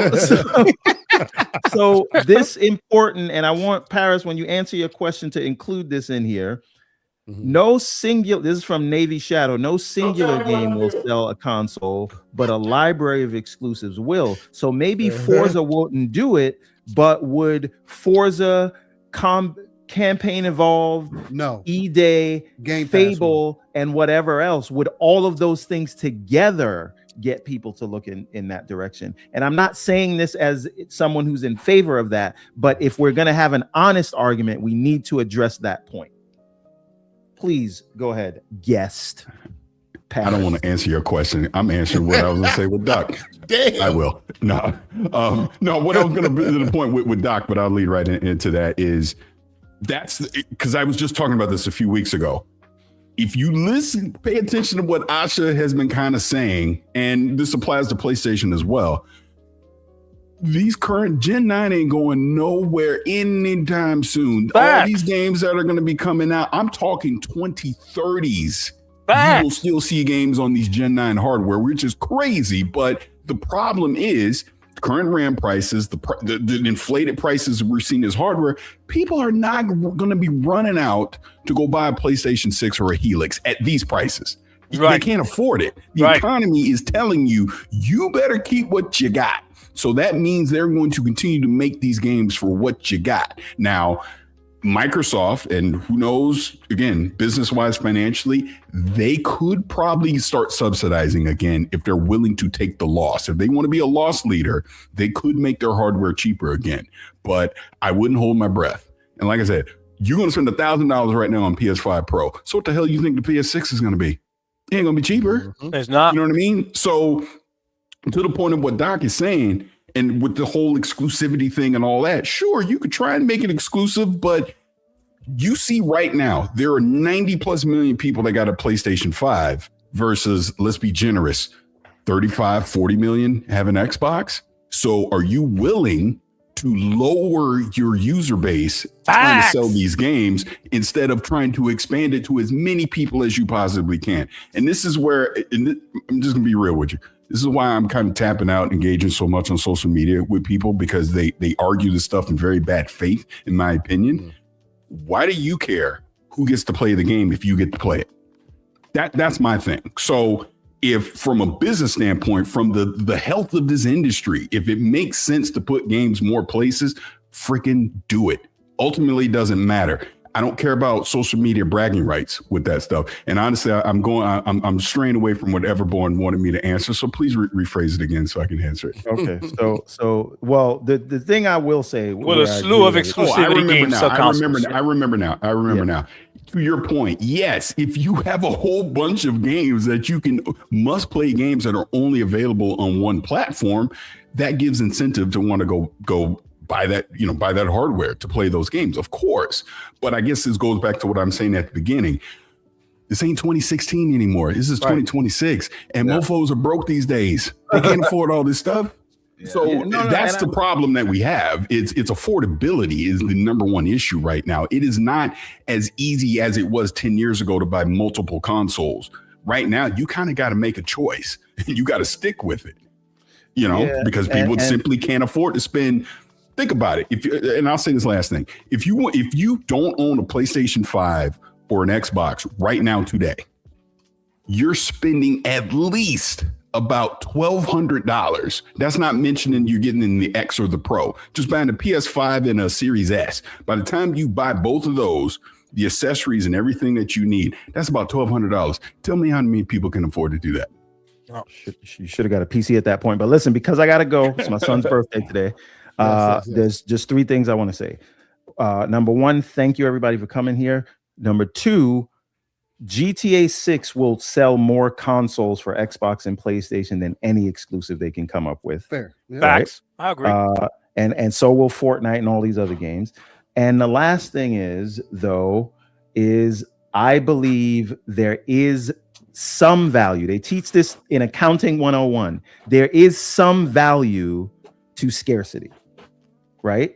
And I understand we're in a saturated market, but there is some value to it.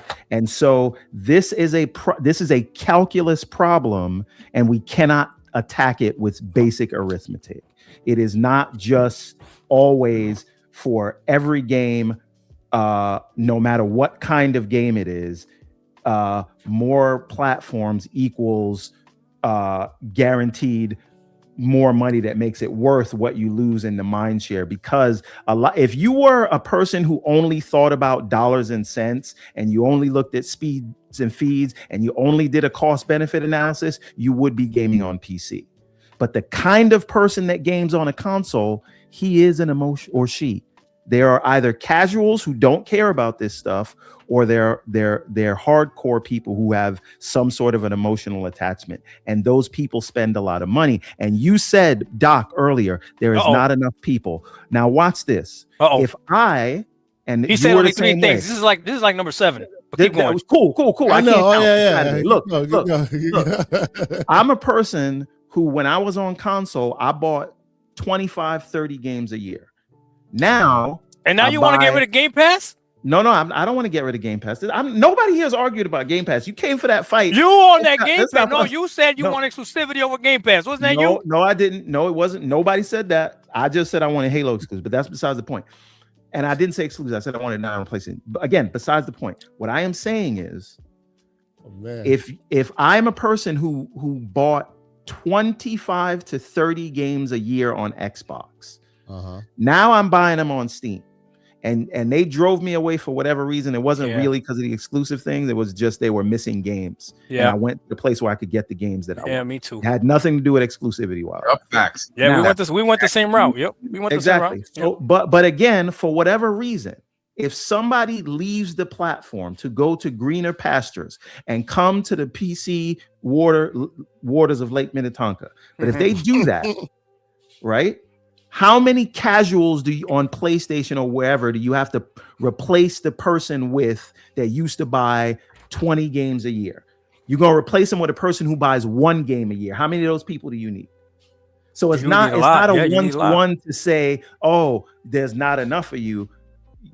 A customer who buys 10 or 20 games a year is worth 20 customers who buys 1 game a year. Facts. So you do have. That's why I say it's a calculus problem. Yeah, but there's with just arithmetic. But there's money in both, Everborn. There's money in both. That's why you got to serve both masters. I hate using the food analogy, right? But you can get cheap burgers at McDonald's, and McDonald's is doing perfectly fine. And then you could go to a nice restaurant and get that freaking burger that costs $23, and they're doing well too. You know what I'm saying? But this is the point. Both can exist. It doesn't have to be one or the other. And the last thing, and I know this is thing number 10. But this is the last thing that I'm out on.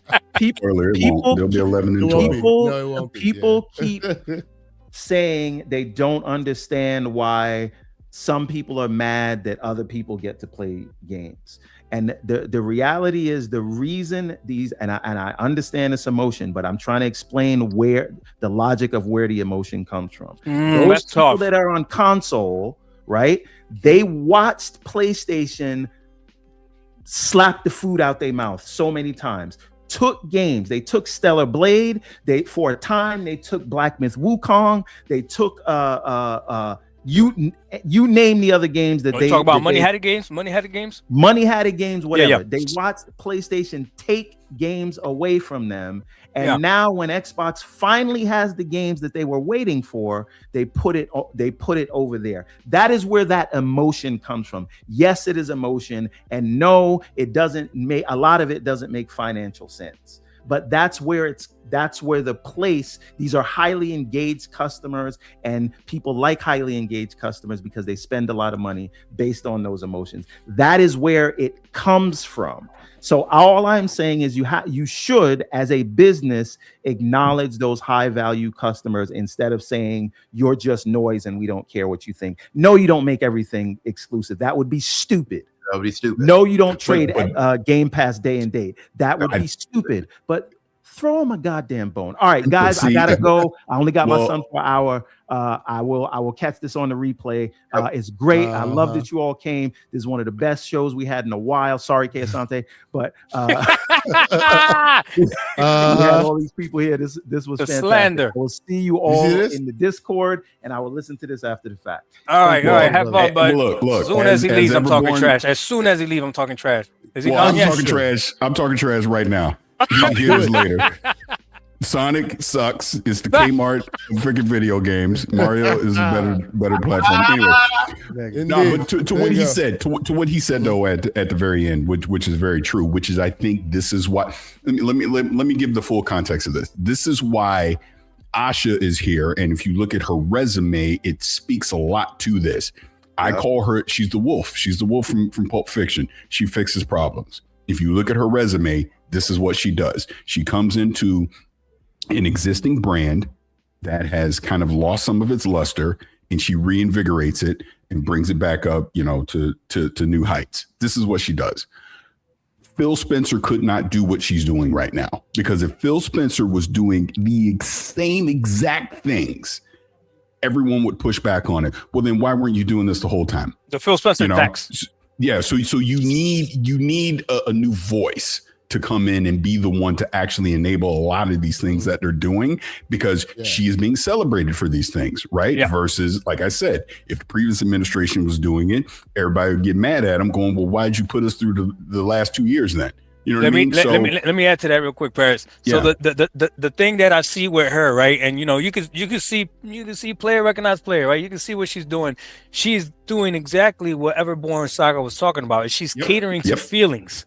Like all she did was change an Xbox logo, right? Oh my God, everybody's so excited. But hey, if it's working, if it's getting the Xbox community excited, okay, good to go. Then she went ahead and they rolled out that you could change the appearance of your Xbox dashboard. That's not a huge thing, right? But it's those small victories that matter little by little. Makes you feel different. You can customize the way your dashboard looks. Okay, you like that, right? Then the first thing that she did was she officially announced Project Helix, right? We already knew something was coming out, but she's the one that came, right? So all these things over and over and over and over again, it looks like there's a lot of abundance that's happening, but what's really happening is a lot of catering to feelings, which I appreciate. Xbox mode, that's real tangible, right? On my PC, I love it. Rolled it out. Oh my God, phenomenal. And then the biggest thing that she's done is the price drop of Game Pass. And even though it didn't drop back down to the $20 that we used to have it before, it still dropped down enough to where it makes sense. So everything that she's doing, catering to feelings, and then boom, here's something that's actual tangible, is genius. It's genius. So I'm excited to see what she's going to keep doing. Let me speak a little, and I hate to do this because this is me agreeing with him. Let me speak a little to Everborn's energy, a little bit about one piece of it that y'all were talking about.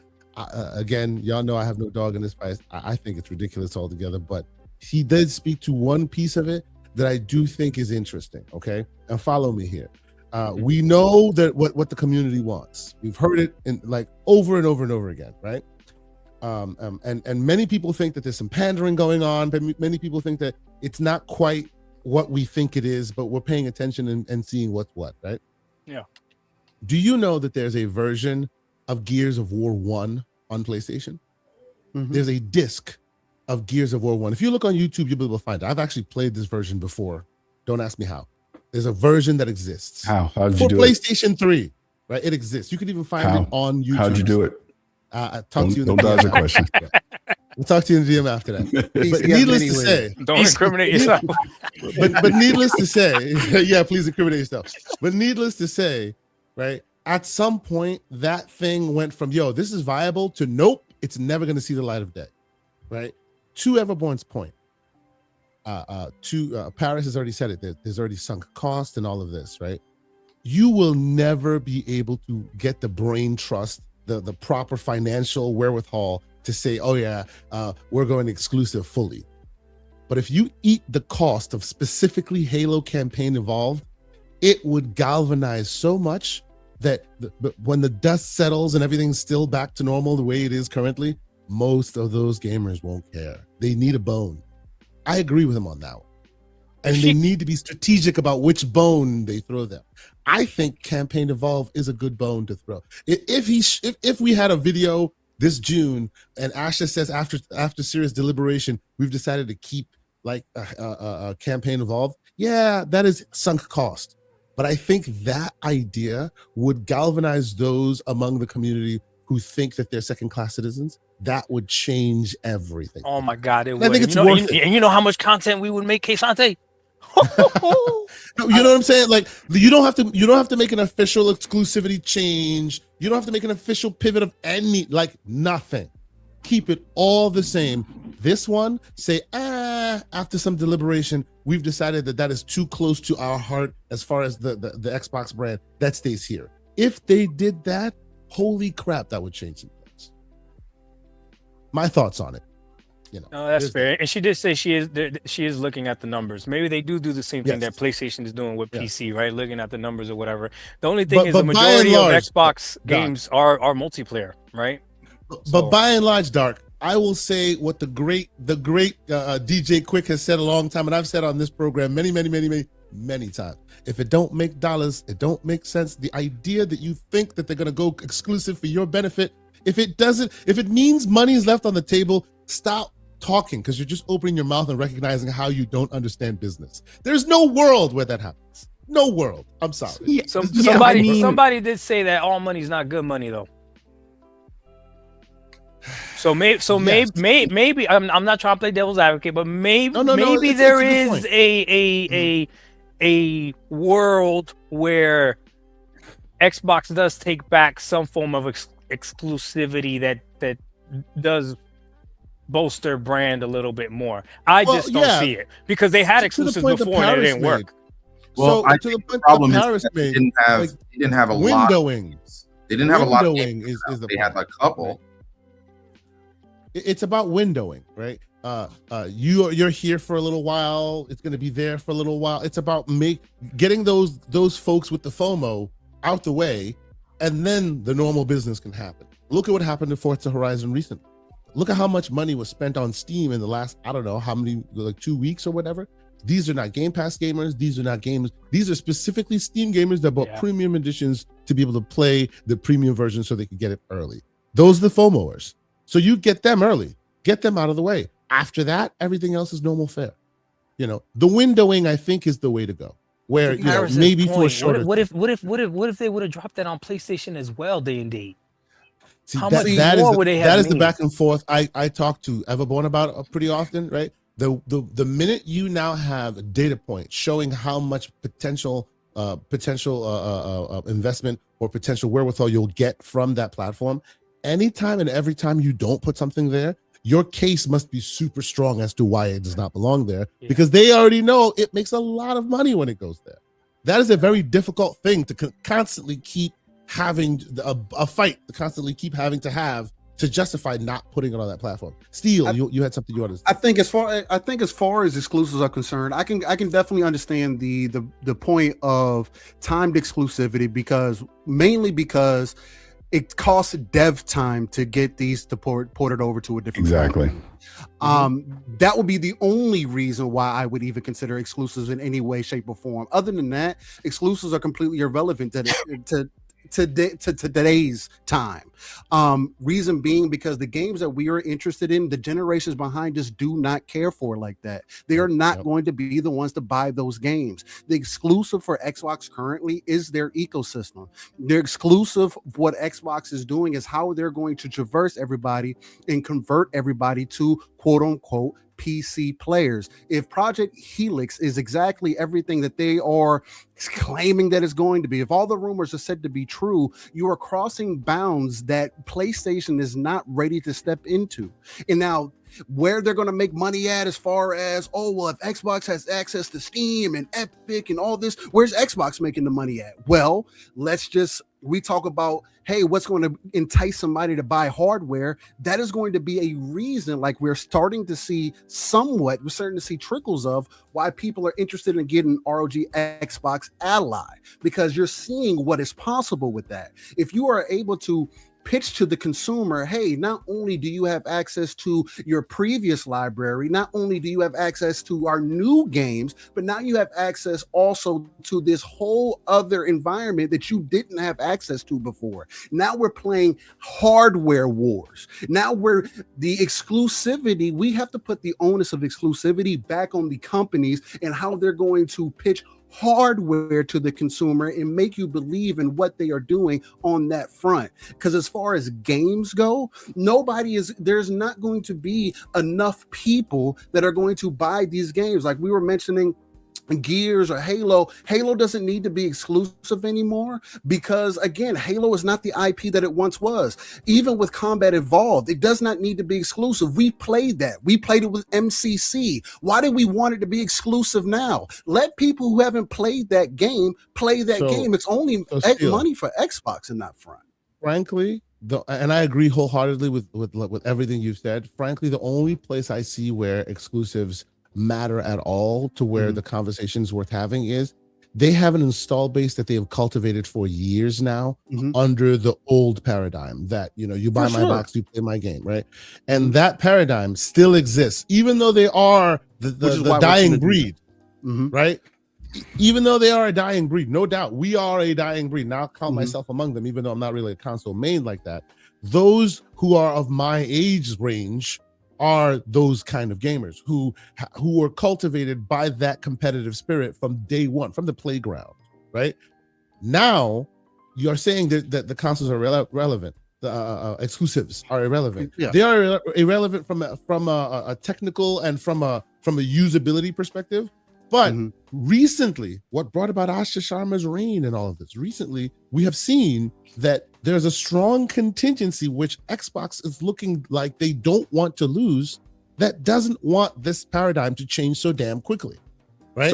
And that's what has brought about all of this back conversation. So ultimately, is exclusivity necessary? Is all of this necessary? It is just necessary in that they have a good, strong 30, 40 million plus strong contingency. And they see that as they play with those terms and they make those terms a little less concrete than they used to be, that is also waning that install base. So whether it's important or not, let's say it's not important, because I agree that it's not important by and large, right?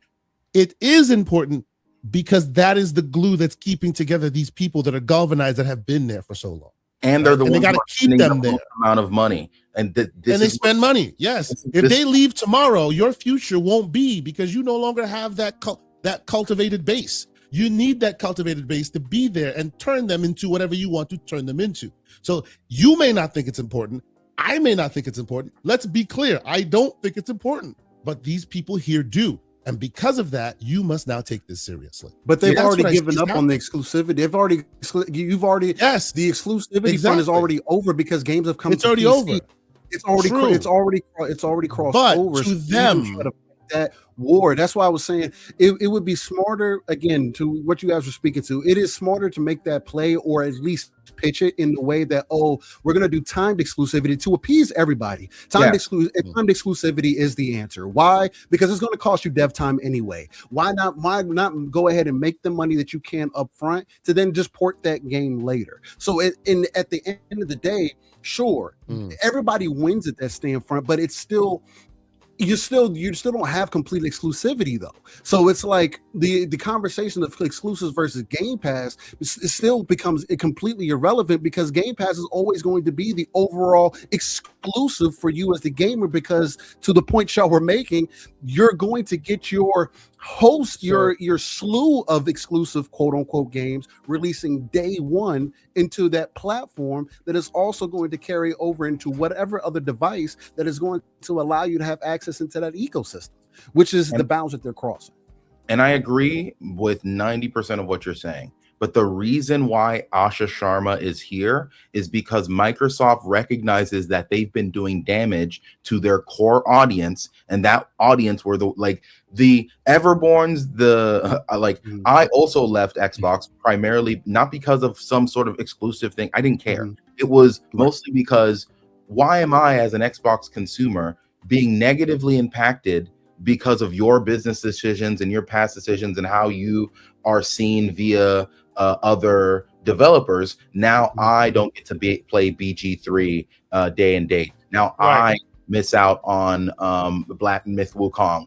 That's not my problem, right? And that's the reason why I moved to PC. But those problems that they allowed to occur inside of their ecosystem ended up having significant impact on the people like me that buy 20, 30, 40 games a year. And now that I'm not buying it inside of their ecosystem because the Xbox PC app is kind of trash, and that is its own conversation. It's gotten better. It's gotten better. A lot better, but I still don't have basic features like a cart. So when you have a sale, I'm supposed to buy one game at a time. What is this? The fucking 50s? Sorry for the language, but get one, sir. You get one. Go ahead. It's just certain things like that. We can get into detail about all the different problems, but as a PC player, I'm just buying my games off of Steam, and now you're losing out on all the third-party games that I used to buy, because now I'm a Game Pass person, and so they are doing the work to pull people back like me into the ecosystem. They might not pull me back into the console, but these two things that pull me into your ecosystem, because I'm one of the rare people that want to give you money. I want to give you money. Right. But are you subscribed to Game Pass right now? Yeah, I'm subscribed to Game Pass. So am I. So they got us in the ecosystem. No, yeah, but a vast majority of the third-party games, which, let's be honest, I play a lot of games, right? Yeah. And so a lot of the games that I'm playing, I'm buying on Steam because I trust Steam's ecosystem. Let's say, of course, Crimson Desert, for example, right? I wanted to buy Crimson Desert on Xbox's ecosystem because I saw that it was Play Anywhere. But here's the problem, right? I open up the Xbox app for PC. I type in Crimson Desert. This is 2 weeks before the game comes out, right? It doesn't pop up. The only thing that pops up is Crimson Skies, right? So if I wanted to buy the game, I had to either go to the Microsoft store or go to Xbox.com. Yeah. Yada, yada. Why is it that the primary way that you're asking for your PC player to engage within your ecosystem doesn't fully pull up all the things that are inside of your store properly? So I have a bad feeling. So I'm just like, you know what? I'm gonna buy this game on Steam, right? Game comes out, and people who bought it on the Xbox app have problems. Launch the game. Yeah. And if this was a one-time problem for a highly anticipated game, I'd be more than willing to give them game services update. This is some workaround. Happens consistently. Remember when Ninja Gaiden Black 2 was released? Fantastic announcement. They were just like, "Yo, you can play the game right now." I go to my Xbox PC app, can't find it. It does not.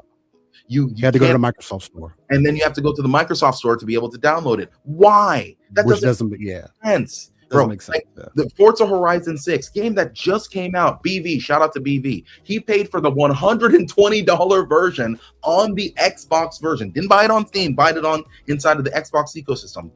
Paid for the full upgrade. Why is it that when he goes to Forza Horizon 6 on the Xbox app, it won't let him download the game? And he has to go to the Microsoft store to download the game that he has access to, but it's not seeing there's something happening. That experience is terrible, and it leads people to just buy games on Steam. I want to 100%. money. You make it hard for me to give you money. Maybe they're okay with that though. No, because if Project Helix is going to have Steam on it, maybe they're okay with it. I don't think that they are. Pragmata, they need to fix that. Desert, all those games. I could have bought all of those games, which are third-party games, on Xbox's ecosystem, and they would have received the 30% from, or however much percent they would have gotten from that. Now they lose out on that percentage. No, you're right. There's Xbox games that are on the Xbox app.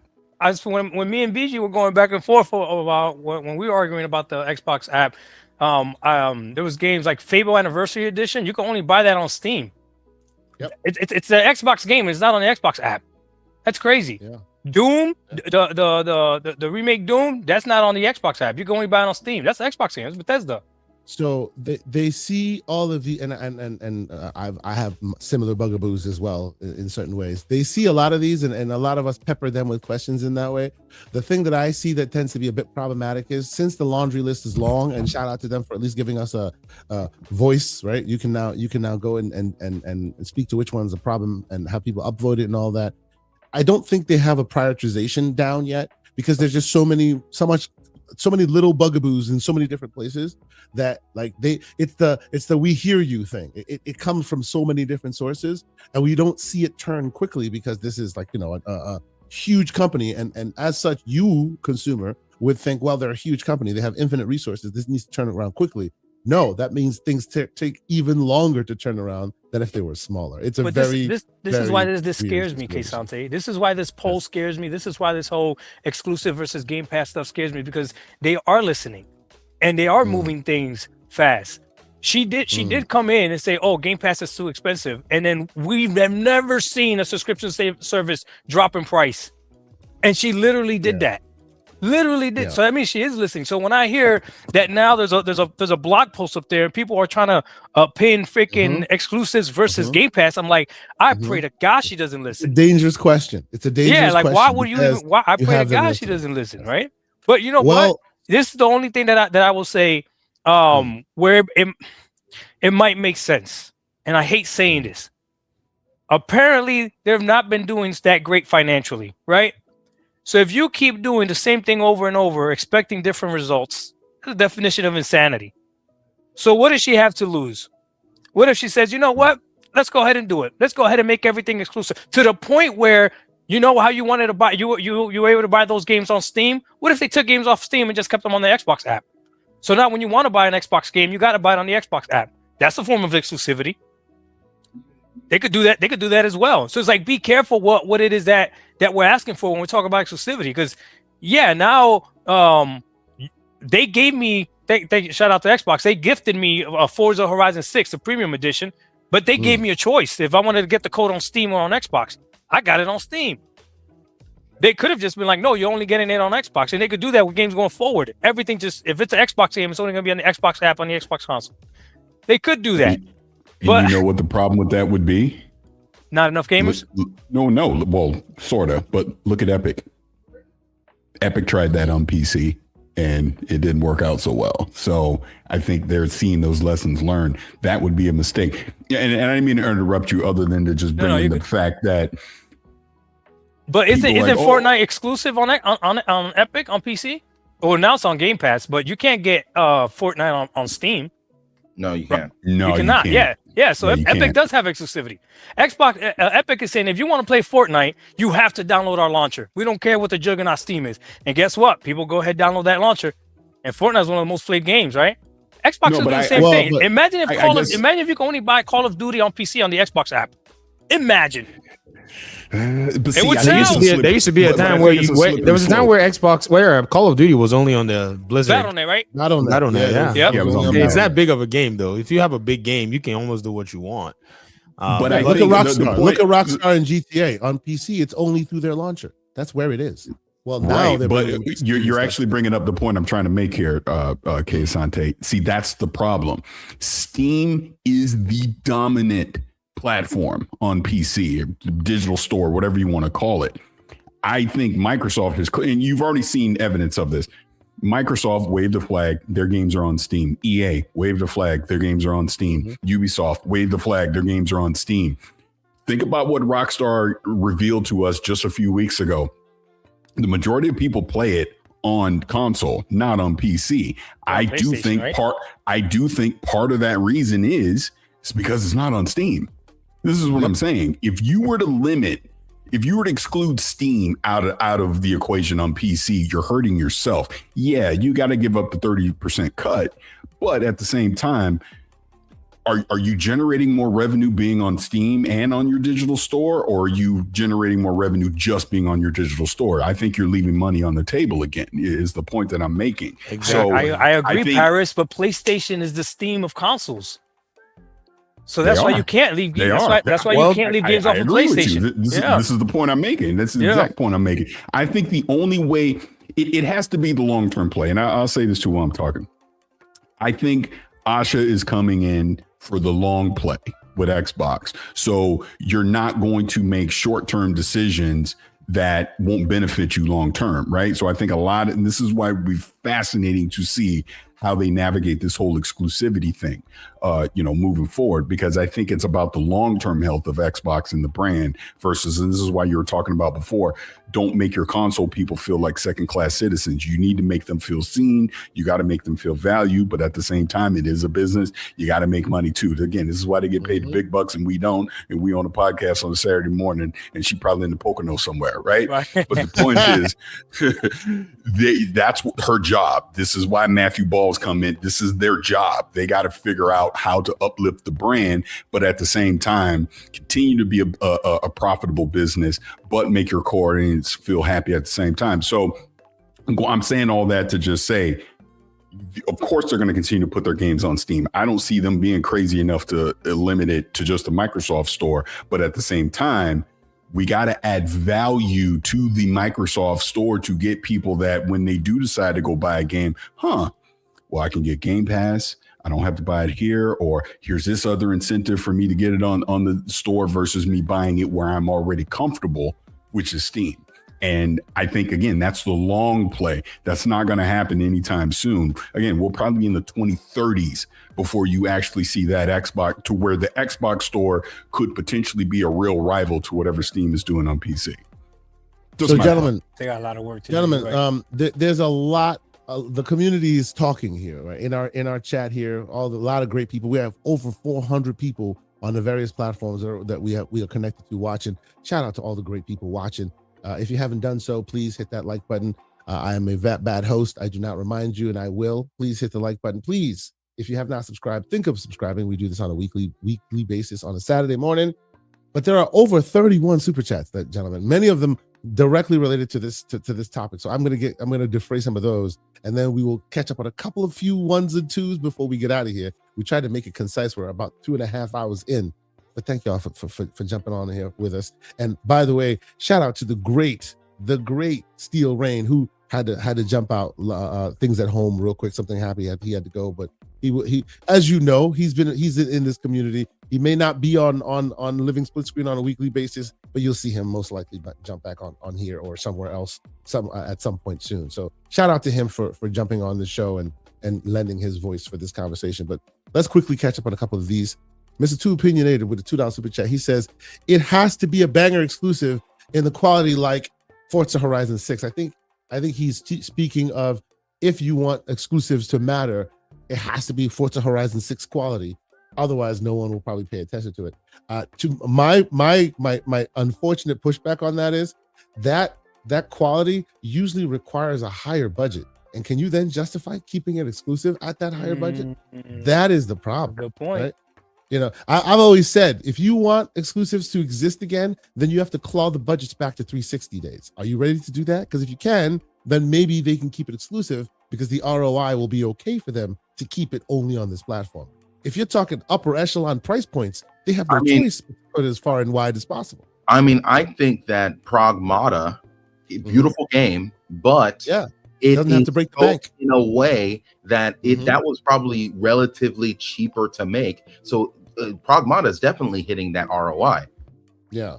Same thing with Expedition 33.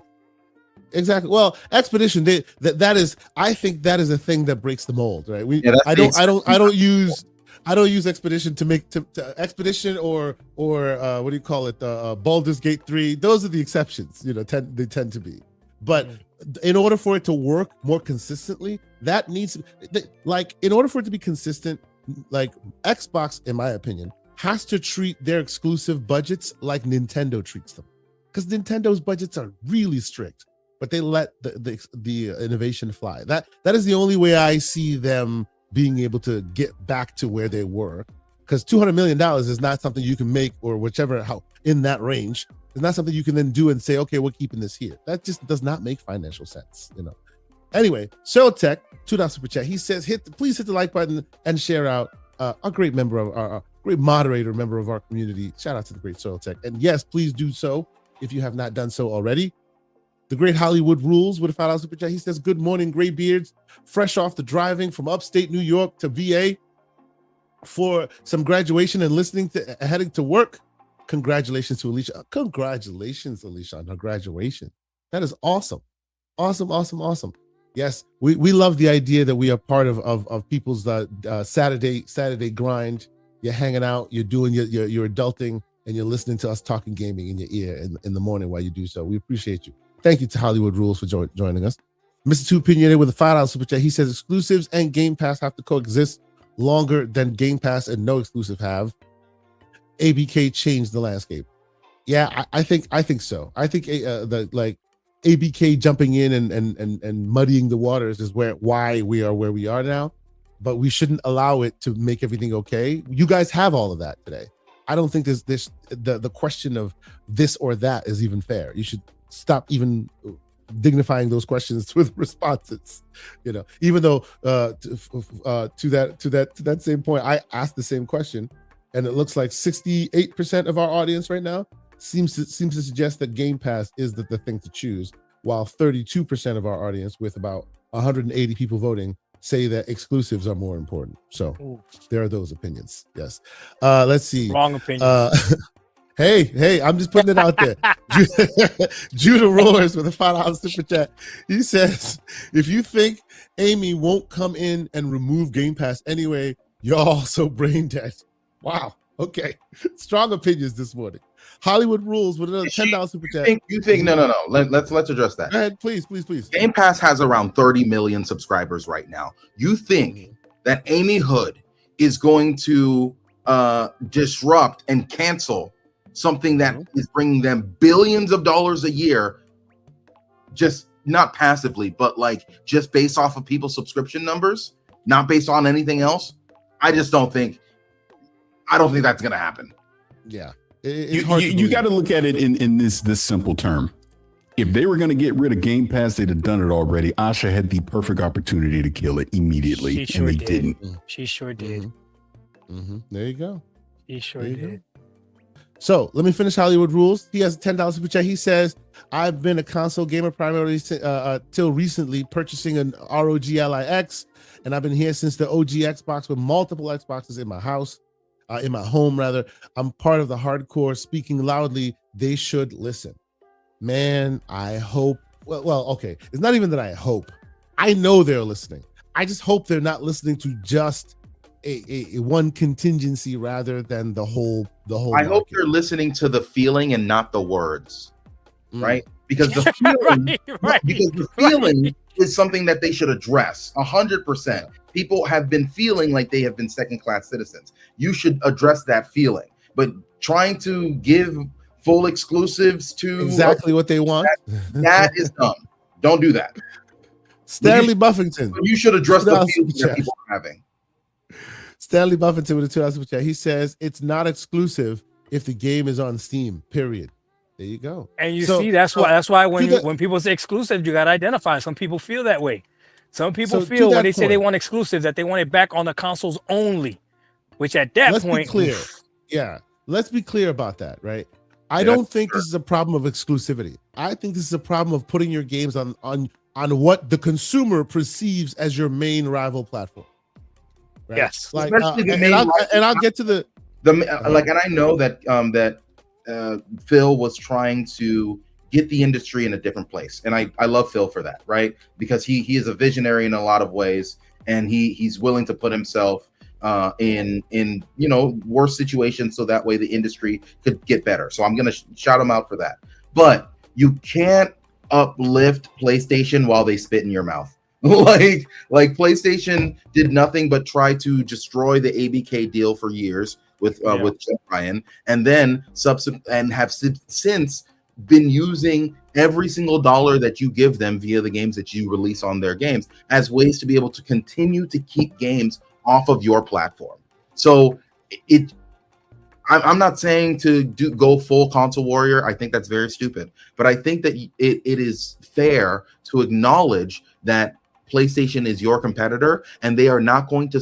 They are on boot on neck forever. That's the type of people that PlayStation are. They're not going to suddenly be buddy with you. So just realize that. Realize that the person that you're dealing with is an adversary. Is going to be adversarial towards you, despite them also being a partner when you're releasing your games like Call of Duty on their platform. I get it. Here's what I think with this. I think Phil Spencer, I think he probably is going to he was of the mind that let the market take care of PlayStation, and the market will take care of PlayStation. That's one thing about the market that, and it seems like it's very, it's not as impactful, but economics has been economicsing for, generations, right? In human existence and human society. And this PlayStation that's been doing all this stuff, especially with what you said with the boots on the neck, that framework unraveled the moment Square Enix came out publicly to their shareholders and said, this isn't working for us with this, because a lot of the exclusivity has been third party. That's basically made the Xbox users feel like, why are we not getting games that are entitled to us? Stellar Blade and Black Myth Wukong were very significant pieces, as those games had showcased that they were going to Xbox, but PlayStation played that game afterwards and then put the Xbox gamer looking like they were crazy, right? 6 weeks before Black Myth Wukong was supposed to release. That's when we learned that it's not coming to Xbox. That's crazy. That is it. That's a dirty tactic. However, the market has already come in and has corrected those 4 publishers. Square Enix has received instruction from the market. Pearl Abyss, well, they looked at their friends over at Shift Up, and then Game Science looked at the market and said, we've literally cut off an existing player base that we could have leveraged, and we had PC to bat for us. And then the others that are begging, I'm going to put the others in one category, that are begging to go back to Xbox right now with their games after all of the fiasco. That market correction is what Phil Spencer said in his 4 games thing. He said, at some point, we're not going to be seeing games that are just exclusive on one platform specifically. We're going to start seeing them everywhere else because the market just has so much to offer. When Wukong didn't show up, we got Wu-Chan. Now, different game or whatever it is, but someone's going to make your game. That's literally the saying. If you listen to the game developer community, hey, gentlemen, let me catch up, please. I have almost 30 super chats. I got to catch up. Let me go ahead. I got a good analogy that I can't use yet. Okay, gosh darn it. Go ahead. Use your analogy. No. It's going to take too long. Please go ahead. All right. 108 Dragons with a $5 super chat. He says, good morning, brothers. 1 week and a half to all of these great showcases. Let's go, chat. Awesome. Don't let one doom and gloom you. A lot of doom and gloom going on around here. Shout out to 108 Dragons. Look forward to seeing you soon, good sir. Let's see. We also have a new member of our chat, and that is Gibbs Bosson, who is I guess $2 Canadian. Just decided to give $2 Canadian because I guess he appreciates what we're doing here. Thank you so much. We appreciate your kindness. Next time, leave a message. We appreciate you. We also have, let's see, we have DJ Dashi 87 with I think this is a 100 Mexican. I think he's left the chat before. So shout out to you. Thank you so much. He says, I bought I have bought 8 years of Game Pass keys. Wow, that's insane. He's Nigerian, Asante. He lives in Mexico. Oh, that's awesome. I did not know that. That is fantastic. That is fantastic. Salute to you, good sir. My Western brother living in Mexico. He said 8 years? 8 years. 8 years of Game Pass keys. Imagine how this nonsense. I'm selling mad. He's a madman. Imagine how mad he's gonna be if they cancel Game Pass. He says, if they do this nonsense, I'm selling all of my Game Pass keys, my Xbox console, and I'm sticking to Steam and Epic. Stupidity, all in the name of ego. Smart man. Yes. Shout out to you, man. Because that's 8 years of keys. That must be an investment. Damn. Mr. Too Opinionated with $5. He says, when I was exclusively on consoles, I was more than in favor of exclusives because I actually bought and played on consoles. Yeah. And then we have 108 Dragons again with a super chat. He says, after seeing these results on Twitter, I am so happy this topic is for only conversation because some of these players are really are nuts. Really, absolutely they are. I don't know. I'm sorry. Discord has kept me kind of inoculated. I don't spend as much time on Twitter tweets as I used to. Hearing this back and forth about, should we do this or should we do that? I'm like, really? That's a question? That is insane to me. I'm sorry. I thought that was nuts. Nuts. To even ask the question was nuts. But anyway, let's continue. Too Opinionated continues with $5 super chat. He says the fact that people are willing to walk away from your platform and or games if a service go away tells me the strength of your brand and your content. Start there. Yeah, absolutely. Abso-freaking-lutely. Yes. Now, let's see. Gibboson also comes with a £7 Canadian. He says, how long Disney Plus lasts with their content on Netflix. If Microsoft keeps multi-plat strategy, they will lose third-party support and ecosystem will go by 2030. That's an interesting way to pose it. I do see the Disney Plus analogy to Netflix, but ultimately, I don't think that it's exactly the same because I feel like in that Netflix Disney Plus example, Netflix was the big dog and they had to kind of establish themselves. That's why they took their ball and went home for a while. But even there, they seem to be kind of shaken out. But I appreciate though? Yes, sir. More people would watch Avengers Endgame if it was on Netflix because more people subscribe to Netflix. Facts. That is true. Facts. That is indeed true. That is true. If they did that, more people would watch it and there'd be more subscribers. That's for sure. Judah Roars with a $5 super chat. He says, so you don't want studios to close, but you also don't care if studios make money. Can't play both sides. You see what I'm saying? Too much intelligence here on display. That's just weird, 108 Dragons with another 5. He says any game that grandfathers in and built by Xbox community should stay exclusive, but other games should be multi-plat. I see that, and I see a lot of people having some very good delineations in the sand. Right? I just think they should define something for the community because it might help. Right? C4 Skills with $5. He says, how can they grow the Xbox console? Are you guys saying kill the console the consoles for Game Pass, pushing everyone to PlayStation consoles, turning Xbox into EA? WTF? I don't think we said that. I don't think we're saying that they are killing if they're killing a Game Pass for consoles. No. I think they should continue to allow Game Pass for consoles to exist. Can I comment on this? Because this is, and this is no offense to the person directly with the super chat thing, but this is just the overall sentiment that I keep seeing. I'll say again, it was pretty freaking clear. Actually, can I go into my whole analogy right now? That I wanted to do. I want to do my whole analogy. So go ahead. The worst thing that happened to the gaming industry was the pandemic.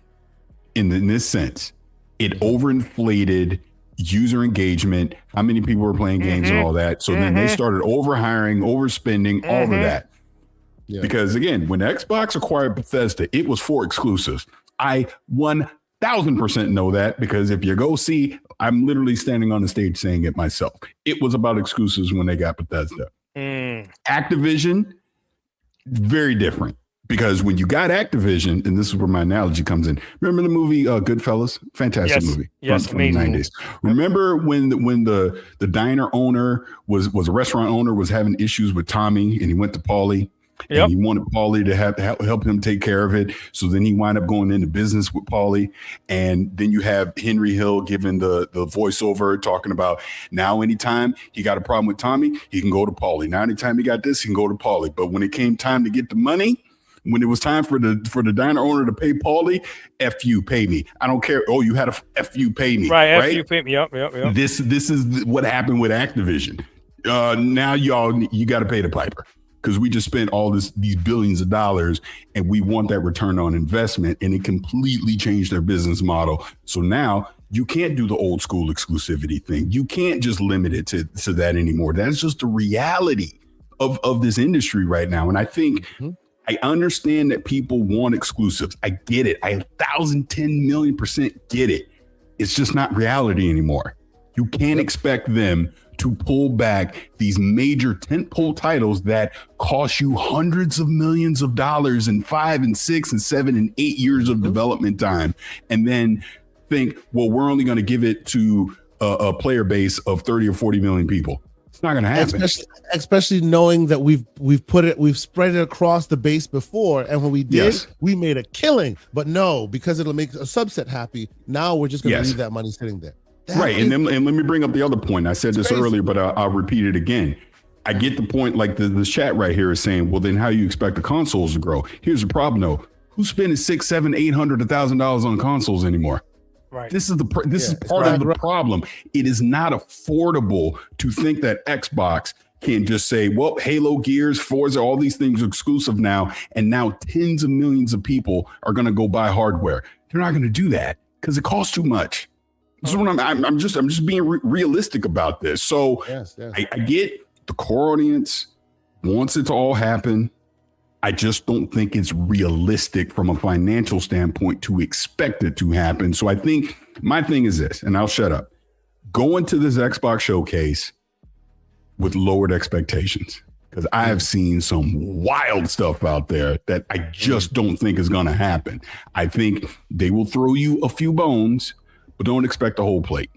That's all I'm saying. I feel you. And I feel you. You know what I mean? That is good. That is a very good recommendation for people, and I hope people listen to you. I hope people listen. They won't. People won't listen to me. People get mad at me. People get mad at me. And you know what? We gonna clip this right here. That what you just said, I'm gonna clip that. I'm gonna put that separately, just so people can just click on that and hear Paris give that recommendation. So when they inevitably don't follow your advice, we can use this against them later. Yeah, exactly. Go ahead. Day Reezy, $5 super chat. He says, so it's okay to have to have factions 2 multiplayer everywhere, including Xbox. Having any parts of The Last of Us anywhere is still The Last of Us. Yeah, I guess the idea that the one drop rule, I guess, of gaming. Yeah. Well, here's the thing. For somebody like Sony, I think it makes sense because of their market position.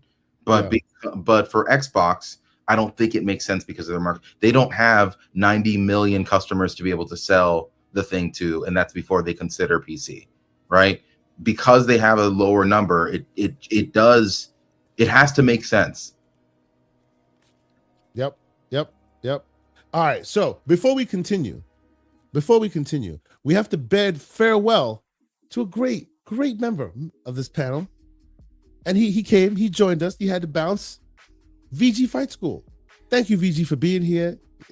As you know, in the gaming circle, we jump in, we jump out. We lost Everborn. We've lost VG, and we've also lost the great Steel Rain, but we're still going on. But thanks to VG for joining us. I'm sure we'll get him back on here as well. And I guess, and we do have the Bungie topic. But before we do, I think Paris, you need to bounce as well. We're heading towards the end of our time with Paris. Yeah, I need to bounce too, and I appreciate you having me up. By the way, I know. No, go ahead, sir. Go ahead.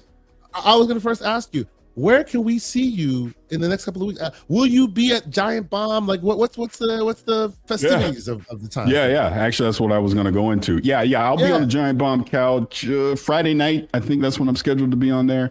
Nice. And I'm my schedule is fully booked. Like I've had to turn down appointments. I got so much stuff going on during Summer Game Fest. So I'll be at I want to say opening night live, but you know what Keely's gonna do Friday, Summer Game Fest. So I'll be there.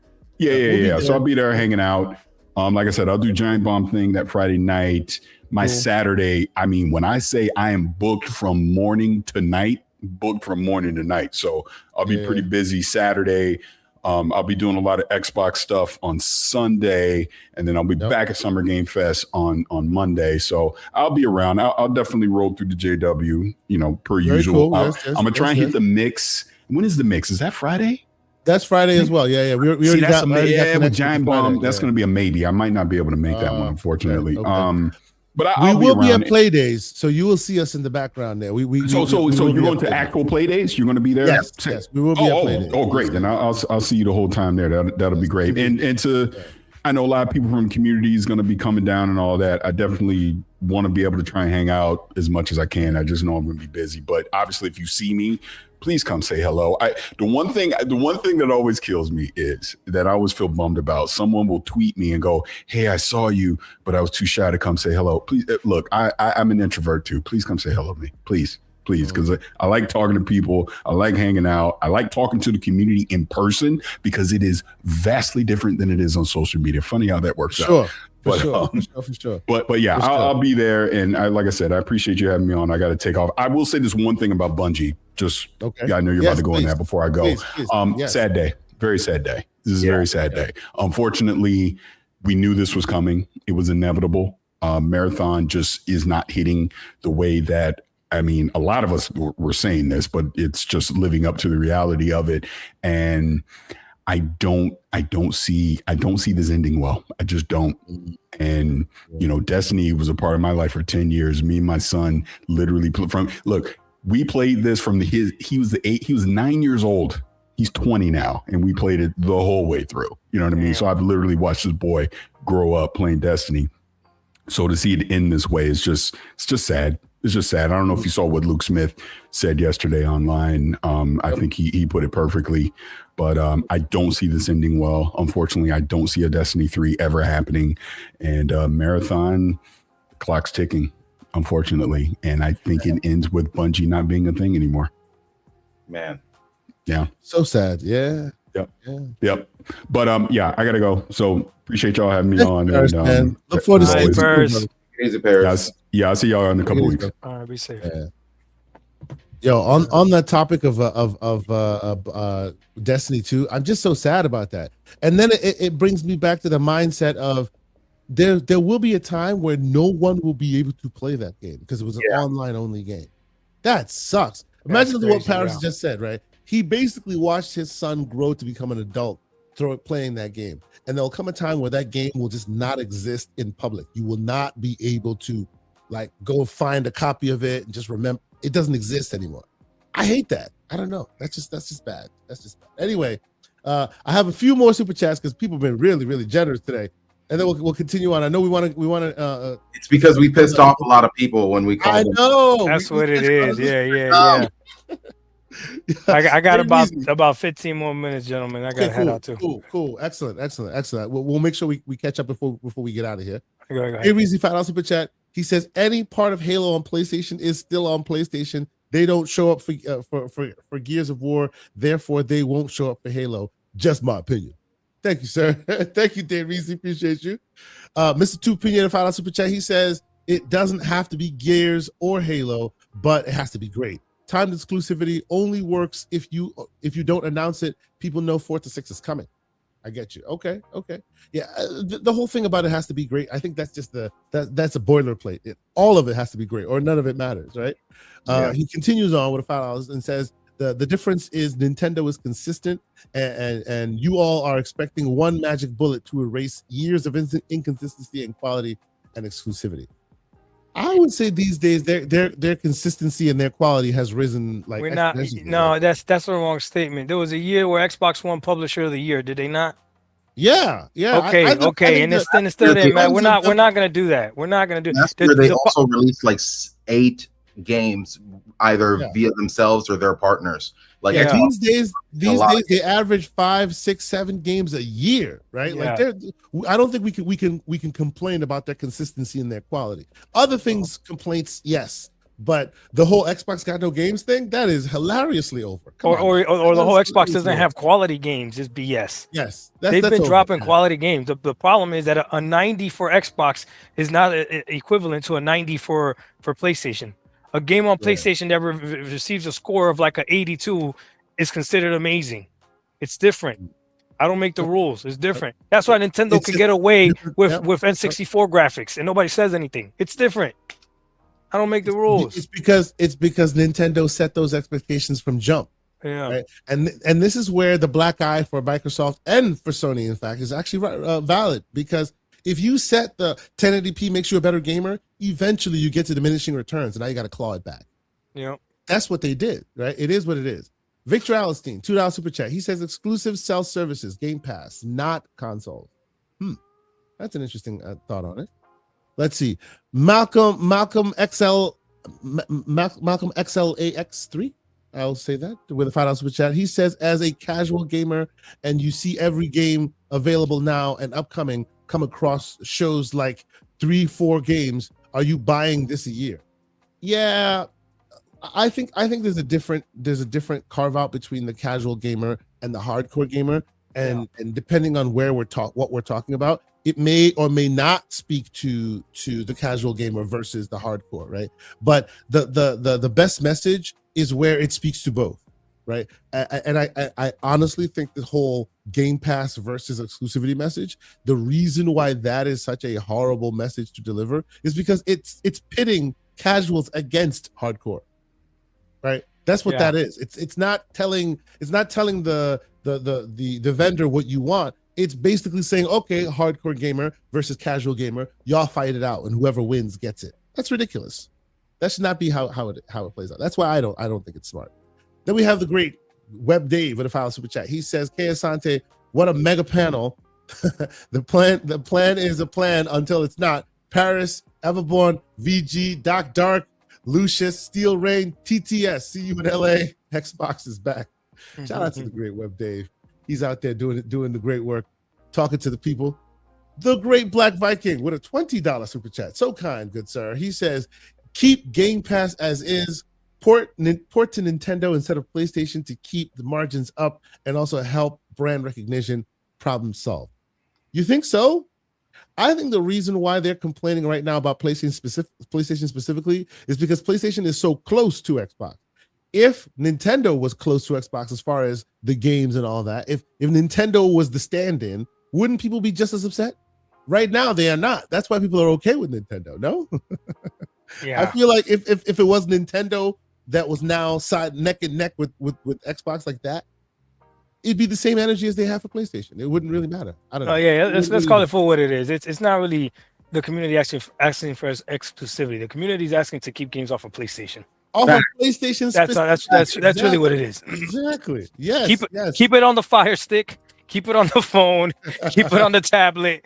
Just don't give it to PlayStation. That's essentially what people are asking for. That's exactly what they're asking for. Because it's PlayStation who has spited these people for years. Yeah. It's PlayStation that kept games away from you. It wasn't the Fire Stick. It wasn't Steam. It wasn't, and on most occasions, it wasn't even Nintendo. It was always Sony who was keeping games from you, and that's why it feels terrible to give these people games when they are actively hurting you. Yeah. So that sneaky snack with a $5 super chat. He says Xbox has so many studios they can make just 3/4 of their games exclusive, and that will beat Sony's exclusive output per year. Why not both? Yeah, that's the thought. That's the thought. Right? And that's why we were talking that the windowing might be the way to go about it, right? Because not everything has to go, and not everything has to stay. They have enough to make it nuanced. Exactly. I mean, they're doing that right now. Not everything is on PlayStation. Yep. Exactly. And not everything is announced for PlayStation. Like I gave an example, Clockwork Revolution. I'm very excited for that game. There has been no PlayStation logo anywhere near that game so far. Yeah. So let's see. Matthew 16 with a 250 euro super chat. He says supercalifragilistic Xbox acidosis. Wow. That's what he says. Also, shout out to you for saying that all at once without. Hey, man. That's a good one. Very impressive. RDJ45 with a 10 super chat. He says, if selling more copies of a game is more important than having a strong storefront, then why is only Xbox doing it? Not Nintendo, not PlayStation or Valve. Who wants to take that? What say that again? If selling more copies of a game is more important than having a strong storefront, then why is only Xbox doing it? Why is why is Nintendo not doing it? Why is PlayStation or Valve not doing it? In other words, putting their games everywhere. Well, Valve doesn't make games anymore. Valve, yes, they make hardware. Valve isn't doing it because they don't make games. Yeah. And I would say I hear the argument here, but I think the reason why it might some see it differently is because Nintendo and PlayStation don't have the ability to do anything but to cultivate their strong storefront. They have to, yeah. You have no choice. That is your way. That is the only way to get into RGJ45's wallet is to cultivate a strong storefront. But Xbox can get into RDJ's wallet via the phone if he has one, via a laptop if he has one, via the cloud if he so chooses, right? That company has different options to get into your wallet. These other guys only have the storefront. That's why they cultivate it as much as they and you're actually seeing Nintendo utilize their IPs for other means outside of video games. And the reason why they're doing that is because they're like, well, because we are exclusive bound, we have to find another way to make money off of these IPs. So they're making movies. True. You know what that? And by the way, shout out to the great Heart Geek Chani. He's in the chat. He says Valve does make games. He is right on that, and most of them are multi-plat. He's right on that as well. So there you go. Go ahead. They did make games. They haven't made one in a while outside of Alex. Just answer that. Let me just answer that question just a little bit. That question sounds like it's not fair type of statement. Like it's not fair that Sony can do this and Nintendo can do that, and Xbox can't do that. I hate that argument because sometimes it is that way. Sometimes it's not fair. Like Phil Spencer said it, they lost one of the worst generations to lose. I agree with that. The majority of people that are playing on PlayStation is because a lot of the friends are on PlayStation. PlayStation is just more popular. It is what it is, right? So the whole it's not fair. Why can one company do it and another company can't? It just is what it is, man. That's why Nintendo could release games at 720p or whatever, and nobody freaking complains about it. It is. It's not. You're correct. It's not fair. The Nintendo will release a game that, if you look at it, the components, the pieces of it, the sound, the audio, the visuals, everything, every piece of it. If that game was everywhere else, they'd call it indie. But they would crush the game. This is how insane Nintendo. This is how insane Nintendo is. When the Switch came out, all they released was a whole bunch of Wii U games. Yeah. The Switch came out, and it was a whole bunch of Wii U games that just got reported because nobody bought them on the Wii U. Dominated. And they crushed. Yeah. Every one of those games sold crazy. Crazy, yeah. Yeah. People complain about the Pokemon game, still sold millions. Absolutely did. Yep. Yeah. Complained about the 30 frames or lack thereof and still bought the hell out of it. Hilarious. Right. So Mr. Dashi 87, 50 peso super chat says the only reason Xbox should do some form of exclusives is to please the rational fanboys. And they only do that because they are the loud minority. Absolutely. That is to my ear, that is what's happening now. Right, the fact that Ash is out there speaking to the community, having a back and forth, giving life to people's wants. What you're describing here, that's exactly why they're doing it. To make sure that the part of the fan base that they like, the quote unquote the rational fanboys, are still satiated, right? Because they are speaking loudly, clearly, right? Yeah. But that's the only reason why any of this is getting done, because they know they need them ultimately. They know they need them. Whether or not what those fanboys want is good or not the point. Rational or not the point. Feasible about, not the point. They know they need something, and we have to keep them on the dole because we need them. That's what's happening. Right? I don't see anything different beyond that. It's very interesting, you know. And some people are very gung ho because they're part of that contingency and they want that change. So they're missing the forest for the trees and thinking, yes, we're finally getting what we want. It is what it is. I hope we land the plane well, you know. Matthew 16 with another €6 super chat. He says, I personally think Halo and Gears should be exclusive on console. Everything else I don't care as long as I have access. You know, I kind of if there is a console warrior part of me, I kind of agree with that part, because in my mind's eye, Halo and Gears specifically, those two have always been so synonymous with that console, that specific console, that if they did do that, if they used those two as their calling card, I would not see anything wrong with that. Right? That would make sense to me. What about Forza? Put it everywhere, I don't care. I mean, the like as Paris said when he was here, the toothpaste is all over the floor, bro. What you gonna do? Claw that back in? Like, have you seen the sales? Good luck with that. Good luck justifying getting that one exclusive again. No way. That's just not happening, you know. And it shouldn't, I don't think, because that game deserves to be played by all. It needs to crush. It needs to be the dominant force that it deserves to be. And if putting it on PlayStation is what gets it there, I think that's a good look. You know, I think so.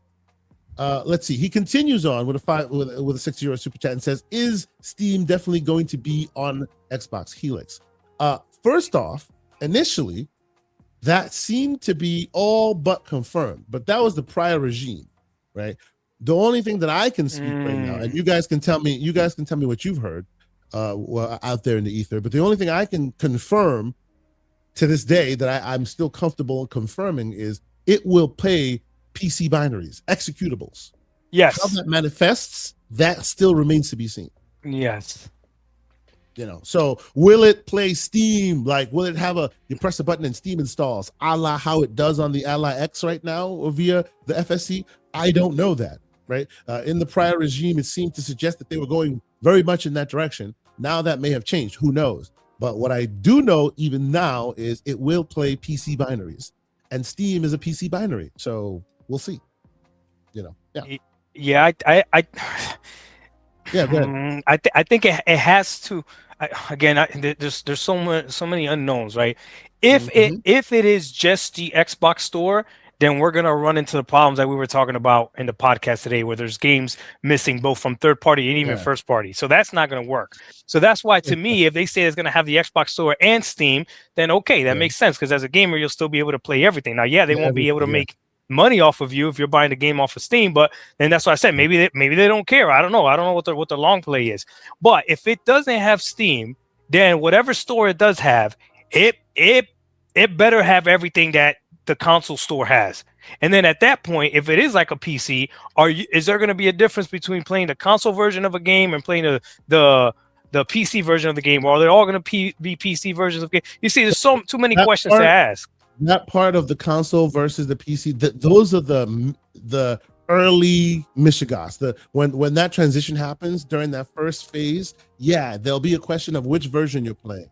I'm sure somebody will complain and show a library where you're seeing multiples of the same game, because the clip art, the art of the covers will be two of them side by side, PC versus the console.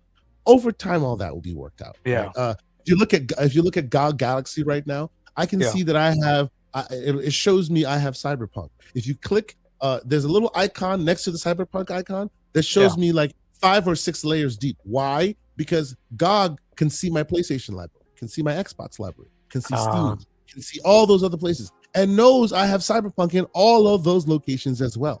So instead of like putting them side by side like you would like a noob, which I do still expect from Xbox. I'm sorry, I do. Right. What these guys do is they give me one cover art, and then you can click that little icon to switch between which version you want. There are solutions already here. Yeah, Steam does that too. Like if you have family share and 2 people have the same game, and let's say somebody has like a better version of the game, if you click on it, it'll ask you which version you want to play.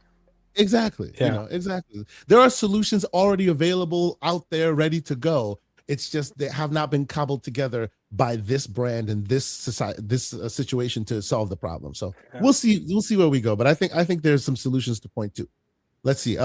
Play a Fly 131 with a $5 super chat. He says, Helldivers 2 took 2 years to come to Xbox, but Marathon was day one. So that, believe it or not, in both instances was because of the boss, the people who told them to do this. Guess who did that? PlayStation. Day one, because PlayStation said so. 2 years after, because after the game had already released on Helldivers 2 on PC, they were told, Arrowhead was called by PlayStation and instructed what to do next, which was put it on Xbox. So yeah, which think about it. This generation, those live service games are the most important games for PlayStation. That's what they wanted to focus on. And they made those multi-plat. I think they should have dropped Helldivers day and date as well on Xbox. It would have been done even better. You know what I mean? All the numbers that I got, it would have done even better. I think they waited too long to drop it. Now, Marathon is just Marathon. I don't think anything would have saved Marathon. So it is what it is. But turns out a lot of Xbox more people are playing Marathon on Xbox than they are on PlayStation. Yeah, but the majority of play on PCs, right? Yes, they do. Yeah, still on PC. Oh, I see you in there, Black Skeleton, and I wholeheartedly agree, good sir. Alabaster Dawn is phenomenal. It's just not feature complete. So some of us have been holding off until 1.0 so we can complete the story. But yes, those who are playing Alabaster Dawn, we talked about it earlier today. Excellent game. More people should be hearing about it. If you're a console person, you'll hear about it soon when it's feature complete. But let's see. Mr. Dashi, 87 rather, with a 100 peso super chat. He says, even when consoles were affordable, the console space wasn't growing. This is why Xbox is giving us the ability to make our PC games an Xbox. And that's the only market that's growing. Everything else isn't. That's true. PC is growing. He is so true on that. And you'll see it consistently every cycle. The people who like Xbox will buy them. The number doesn't grow or shrink too much. The people who like PlayStation will buy them. The number doesn't grow or shrink too much. It's always bigger than the Xbox number for sure, but it's not like dwarfing them. The PlayStation people buy PlayStation, Xbox people buy Xbox, and where it grows is PC, right? Even on Xbox's in Xbox's financials, Microsoft rather, where they see the most growth is on PC and in subscription services. It is what it is. Right? Doesn't mean that the console lovers are now second class and they don't deserve them. Right? Those markets are also still very big, but growth is happening on PC. It is what it is. D487 with a $10 super chat. He says, "Loved Doc Dark's appearance. Thank you." Oh, thank you. I appreciate that. Salute to the great Doc Dark for being here. Appreciate you guys. Now, GNB Pods, also known as Gamsley, is in our chat. He here with a super chat, $2 super chat, and he says, the best panel ever now that Everboard is gone. Damn. Oh, the slander. This is what he's doing to us. All right. Good for you, Gamsley. You're lucky that he's not here. I will make sure he hears this. You'll be hearing this in the Discord, sir. Hargeet with a $2 super chat. He says, rip to Game Pass. It was good while it lasted. Sir. Oh my God, Hargeet. Why would he say that? Stop putting such evil onto the world, sir. Until I hear this until I hear something to the point of a Game Pass is dead in a real way from somebody, I think this is hyperbole, sir. You're hurting my heart by saying, don't do that. Don't do that. BT Maverick 707, $2 super chat. He says, let Lucius cook. Bro, Lucius likes to cook. He makes meals. He makes 6-course dinners. We're still eating. We're eating 5 days from now. That man likes to cook. Anyway. He also, and this is Gamsley with another two Canadian super chat. He says, Nintendo has the best music in games. Stop the cap. I don't disagree with that. No, they do have great music. Maybe the most nostalgic music, maybe. Yeah. But when I say I guess the argument he was pushing back against, what I meant by that is they lean more in creativity than they do in finances. Yes. Everyone else puts quality to finances. So, the more money you throw at it, the better it is. Nintendo does not do that. They keep their budgets tight, but still the music, the visuals, everything else can still stand on its own and be considered quote unquote AAA, right? Even though from a financial perspective, we all know that is AA at best when you compare it to EA and anyone else, right? They have found a unique way of making their money back. Yeah, right? So the margins are I'm not crazy. saying that in a good way, right? Like this is something that the other gaming vendors should be adopting. If people want exclusives, it's time to make those budgets tight so that those exclusives can exist without it forcing pressure on them. The great J Mac, who's been a member for 28 months, he says, to sum up the exclusivity question on Xbox, the original plan on a case-by-case basis, hashtag graybeards. Sir, I do think more and more the case-by-case basis is manifesting more now. I'll be honest with you, even though Phil said that, I wasn't, his energy and the way he moved didn't quite speak to that to me, but Asha might, I don't know, it's still up in the air. Their case by case before didn't seem so case by case. It seemed more like it would go unless there's a reason for it not to. Right. 100%. So, Mr. Two Opinionator with $2 super chat. He says Boomstick deserves to sleep better at night. Oh God, what are you doing, bro? Oh my God, you are terrible, sir. I see where he's going with that. For those who know, don't do that. That's not cool. My boy Boom, he's sleeping. He sleeps fine. Leave him alone. Anyway. Alvin 9033 with a $10 super chat, second to last one. He says, just a reminder, Asha, despite being prognosis on socials, has mentioned PS5 or publisher once. Hasn't She can't stop talking about Helix though. They know they need to form some exclusivity to sell it. Yes, they definitely know that. And I think that's why I was saying that the reason why they're here and what they're speaking to is to keep you whole, is to keep you, gamer who pays attention to social, who's upset about maybe their marketing not being so right. This is directly to assist, to speak to you and say, look, we heard you, now look at how we're moving, right? That's what Asha's doing right now. And to that, I think she deserves credit. The great Pixel with a $2 super chat, he says, so Xbox should not try to capture new players? They are capturing new players. If they put their games on everywhere, that's capturing new players. Yes. 500 million people that bought Forza Horizon 5 on the PlayStation 5. Those are new Xbox gamers there. They're playing an Xbox game. Those are 500 million people that weren't going to buy an Xbox for that game, that went ahead and bought that game over there. So yes, they are capturing new players.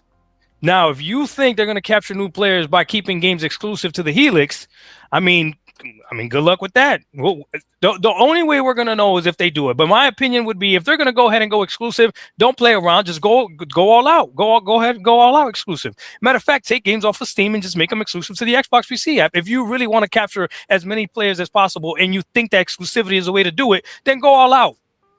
I don't understand why you would tit for tat, because it's the same argument that PC gamers have. If we know that a PlayStation game is going to come to PC, I will wait 2 years for Ghost of Yotei. Yeah. I will wait a year for Wolverine. I'm not tripping. Like, you know what I mean? What if they don't tell you that it's coming? But here's the counter to that, though. Then your opponent is your own mind, right? As we've already just described, PlayStation gamers are gonna buy their PlayStation. Xbox gamers are going to buy their Xbox. Whether you put the game they want here, there, or anywhere, that number, and I'm talking statistically, does not change. We've seen the cycle at the end multiple times. But please come here, but please go there. Ultimately, it's like grains of sand. When it hardens and it solidifies and we look back at the previous generation, it doesn't move anything differently. The people who liked Xbox always did. They always bought it. Nothing changed them. The people who like PlayStation always bought it. Nothing changed them, right? And if that is what's in your mind, there was one time that changed, and that was during the transition of the Xbox 360 to Xbox One. 360 to Xbox One, but that was because of Xbox's bad. Yes.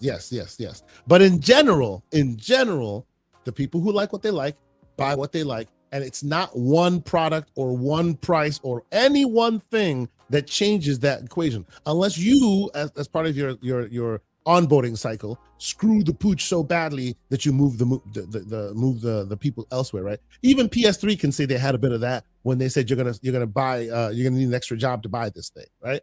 And that moved people to 360, right? They did, right? And then TV moved people back to Xbox One, to PS4. It is what it is. But in general, when all things are equal, it doesn't move units to overtures left and right. The people who like them will continue to buy them, and then everyone else will be on PC. So if that is the case, and that's statistically what has been borne out multiple times, why should they be afraid to put their games everywhere they want to? Because they know that, hey, the people who already like the Xbox thing will just buy it there. The people who are liking it on PlayStation will already buy. They've seen this, like with the exception of you screwing the message, which we've also seen, right? We've seen that and we've acknowledged that. Yeah. At the end of every cycle, it's always the same. Let me tell you how bad they screwed the message, right? Everyone hated. Well, apparently, I didn't realize this, but apparently everybody hated that this is an Xbox thing. Apparently, everybody hated it. I didn't realize. Yeah. I missed that memo. I thought we were all on board with this is an Xbox. But as soon as Asher got rid of this is an Xbox, the message behind it, then everybody was on board. But guess what? Everything is still an Xbox. Nothing actually changed. My Fire Stick can still play the Xbox, the Xbox Cloud, right? My PC is still an Xbox. My Asus ROG Ally X still an Xbox, right? So nothing actually changed. It's just the messaging, right? Which again goes back to catering to feelings, which is perfectly fine. My only thing is this, right? It sounds like she's listening to what the community is saying, and that terrifies me. If the way they want to onboard people is by making games exclusive and getting rid of freaking Game Pass. So by all means, make all the games exclusive if you want, but don't touch Game Pass. Leave Game Pass alone. That's the only thing I would say. So one thing, Doc, I will give her some credit and say, so far, I have not seen her make a dumb decision because the community wanted her to. Right? If I have any ire right now, if I have any kind of what the hell is going on right now with any of this, it's the fact that people are asking this dumb question in the first place because I'm afraid it will influence negatively. I have not seen her or her team take a bad take and move it forward because the community wants it so. I haven't seen that. But I've seen her do things to make the community feel good. That's not really a huge victory. That's kind of like, okay, I see what you're doing here. You know, she hasn't heard anything yet. This would be hurting something. This would be hurting. I agree. Right? She hasn't made any overtures that were cutting the nose of the consumer despite their face because they want exclusive. This would be that. And she hasn't done that yet. So I give her credit, and hopefully to what Lucius was saying, she understands the sentiment or the feeling behind what was being said rather than the actual words that are being said, because those words are stupid. I'm sorry. Those are stupid words. Anyway, the Septic Sauce, the great Septic Sauce with a 5-pounder, he's in here. He says anyone who picked Game Pass over exclusives needs to be sectioned. Shout out to Gas. You know what I'm saying? There's opinions, man. This is what it is. I agree with him. It's crazy. And then, of course, Gamsley with a 2-pound, two Canadian dollars says millions, 5 million, sir. Yeah, I need you to elaborate on that. What do you mean by? I think he was applying to the Forza statement. Yeah, 5 million. Yeah. On PS5 box. PS5, yeah. PS5, yes. Those 5 million people weren't going to buy an Xbox for that game. Exactly. Because they would have already bought it. Bro, those 5 million people are diehard PlayStation people. Yeah. Who saw the game, thought the game was cool, but it was never cool enough to warrant leaving that ecosystem. Correct. Now you have their money too, right? So the idea that this is why I'm like, let it go, man, right? The PlayStation people will always be there. They will not leave for you. They just won't. So just let them buy. I don't love you, man. That's right. But they'll at least throw you some bucks. It is what it is. And if you like the Xbox, keep liking the Xbox. They will love you there too. Why must it be a fight to bring them over? Not everybody wants to come over. Oh, right? wait. I'm sorry. I misunderstood Gas's position. Gas prefers exclusives over Game Pass? Yes, he does. Yeah, he's wrong. He's wrong. He's never been wrong in his life. He's a console warrior. He's never been. He's not. He's a PC gamer. He's a console warrior. No. He is the quintessential console warrior. Just because you leave the console streets doesn't mean does not mean yes. That's fair. That's fair. Person who is a console warrior, it is Gas, and he will fight in the streets bloody. He doesn't care if both consoles die insolvency. As long as I will warn you, J-Rock in the streets, that's all he cares about. I got to head out, but I want to say one last statement before I leave. Yeah, man. All right. So here's the deal. To anybody that's out there that's saying that Xbox should have exclusives so that they go ahead and sell more hardware. What I'm going to say to that is this. Wouldn't it make sense that the exclusive that they choose would be the most popular games, the games that people play the most? Would that make sense? The bigger games? Would that make sense to make those exclusive? Call of Duty, right? Okay, so then that means that if you are really about that life and you're saying that Xbox should have exclusives, then you should be on board with Xbox not only having Call of Duty exclusive, but Minecraft as well. If you make Minecraft and Call of Duty exclusive to the Xbox Helix, right? If you care about hardware, right? Get it off of PC, because now I see some people in the chat talking about, like, if you want to sell hardware, okay, take it off of PC as well too then, right? Do that, and then let's see. Then at that point, you would have a solid argument as to that you actually believe in exclusivity. But if you're saying that you want games to be exclusive to the hardware so that they can sell the hardware, but you don't want them to make their most popular games exclusive, it doesn't make sense to me. Doesn't make sense to me. You got to make it make sense. Yeah. Hey, I want games to be exclusive to the hardware so that they can sell hardware and they can get new gamers onto that hardware. Okay, well, then let's make the biggest games exclusive. No, let's not do that. They're multiplayer games. Like, what? Yeah. I think this is a battle that you and Septic Sauce need to have face to face, sir. Facts. I would love to watch that podcast. He's in the chat right now. He says, "Do you think the massive reverberation? What do you think? What do you know of the massive reverberation if you made Minecraft and Call of Duty exclusive? Do you think Sony would be less or more aggressive? Would competition get worse or better?" So he's agreeing with you that they should make their big dogs exclusive. He's agreeing with you. Listen, if Xbox was to make Call of Duty exclusive, there's nothing on the market like Call of Duty. Not even Battlefield. I know all you Battlefield fans out there saying there's nothing like it. If you make that Call of Duty exclusive to Xbox, meaning the console, right? If you wanted to do that, it would destroy PlayStation. And that's not coming from me. That's coming from Jim Ryan. That's not coming from me. Jim Ryan said it. Why did they try to block the Activision that'll deal? That'll never happen, right? In a vacuum, that'll never happen. It'll never happen. Because regulators would eat these guys for lunch. It would be crazy. That Microsoft will never go back to a regulator is asinine. They're going to go back. They're going to go want to buy something. So there's no way they're going to put any of these exclusives out there. They're not going to do it. I don't see that happening. Right. And then I saw somebody else before I leave say, Microsoft, this window, that doesn't make any sense for them to take it off of the PC. Okay, correct. But Steam is not Windows. If you have Champion exclusive, should Xbox take all their games off of Steam and just have it on the Xbox app? Again, if you're going to champion exclusivity, Picklebit, I see you, Picklebit. I would argue, Picklebit, that Call of Duty would move more gamers to Xbox if it was exclusive than any other game that Xbox has. So if you are about onboarding new gamers, tell me how I'm wrong. You won't be able to, regardless if I'm loud. There's no game that would move more gamers to a platform than Call of Duty. If GTA 6 was exclusive, maybe that game as well. But what game does Xbox have that would move games? Come on, Picklebit, tell me. Doc Dark. I think you and Pixel should regulate that to. I changed his name. His name is Picklebit. I changed his name. His name is Picklebit. Y'all should be in the Discord. We have these kind of debates in the Discord daily. That's right, daily, right? And we do it without the PG-13 restraints that we do here. So join us. All right, guys. I gotta head out though. I appreciate y'all. Bro, it was awesome having you here. It's always a pleasure having you on. Let the people know where else they can keep up with your ongoings, sir. I appreciate that. Y'all know me, man. DocDark1985. Follow me on YouTube, Twitch. I do have a PlayStation account. Don't really use it too much. I'm on Steam as well. And yeah, come check me out sometimes. I speak nothing but facts. That's it. There you go. Maybe a little bit of trolling sometimes. Sometimes.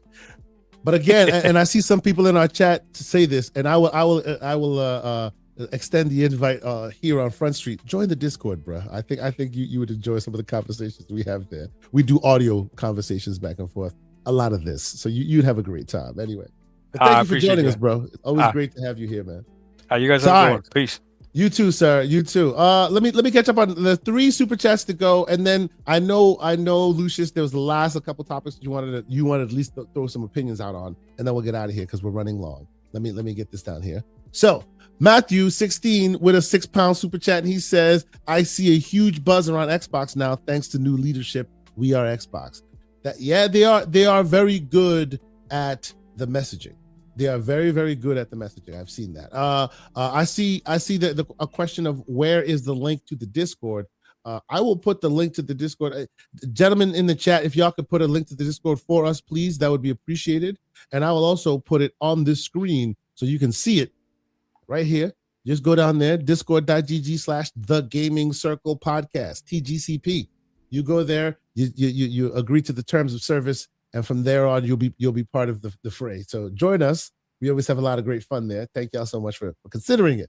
Now, the great Pixelbit G, or Picklebit G, as he's being referred to now. Damn, with a $5, he says, y'all CT like me, players aren't being created. The new creators aren't being created every year. That's ignorant.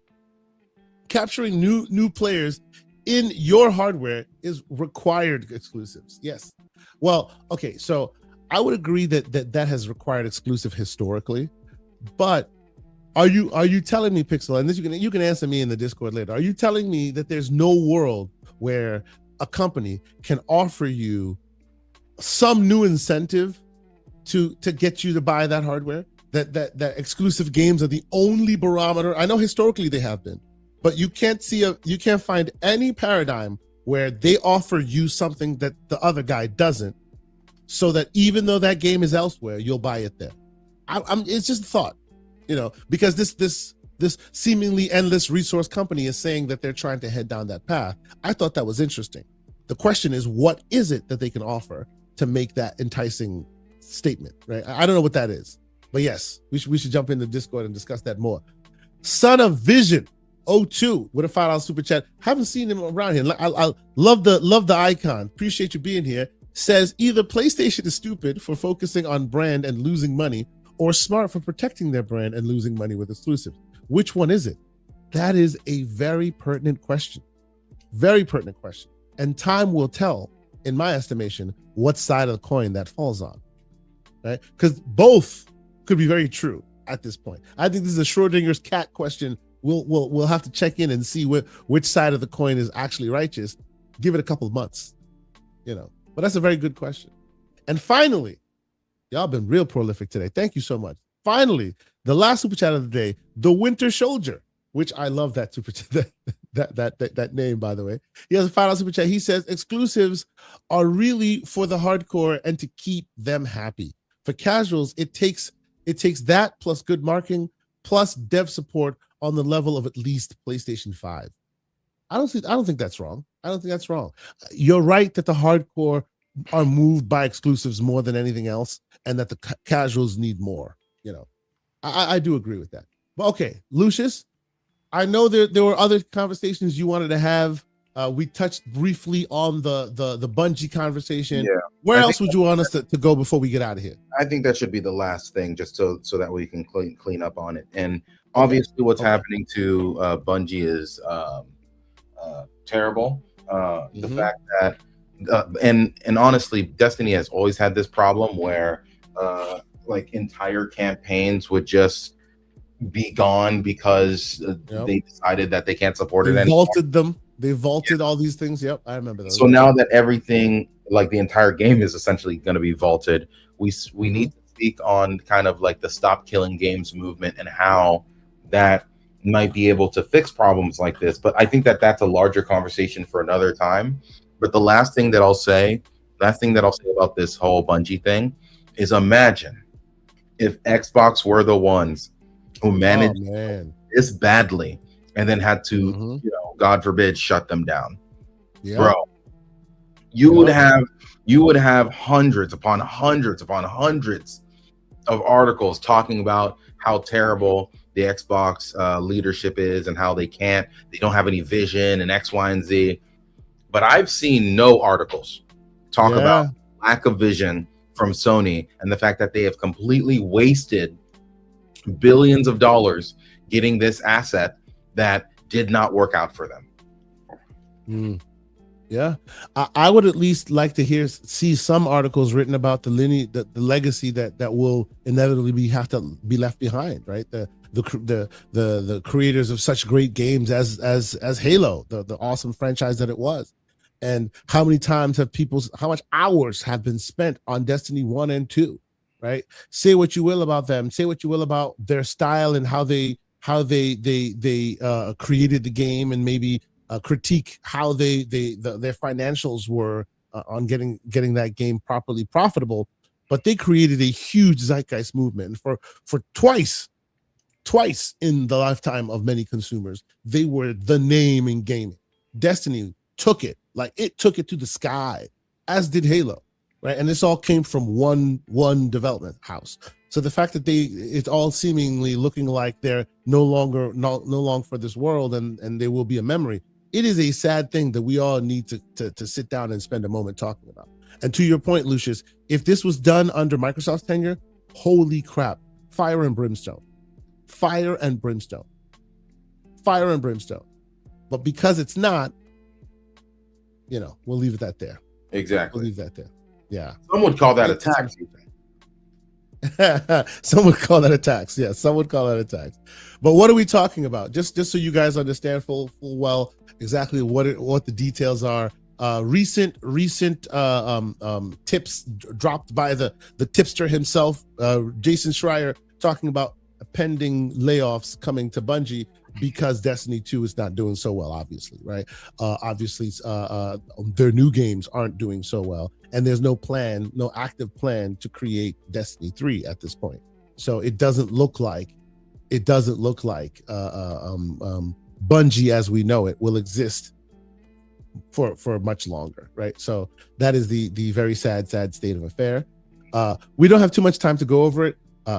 I wish Everborn Saga was here because I know he was super excited. He watches the Business of Gaming podcast all the time with Chris Dring, and he's a big fan of when Matthew Ball shows up because if you don't know, the Ball Report is a yearly business analyst report that comes out that basically gives you all the ramifications, the ins and outs, the ups and downs, all that stuff in the gaming sphere, and it's proven to be very prognosticating and very, very, very accurate. So with that in mind, the news that Matthew Ball is now chief strategic officer at Xbox, super interesting, super interesting. What will that mean?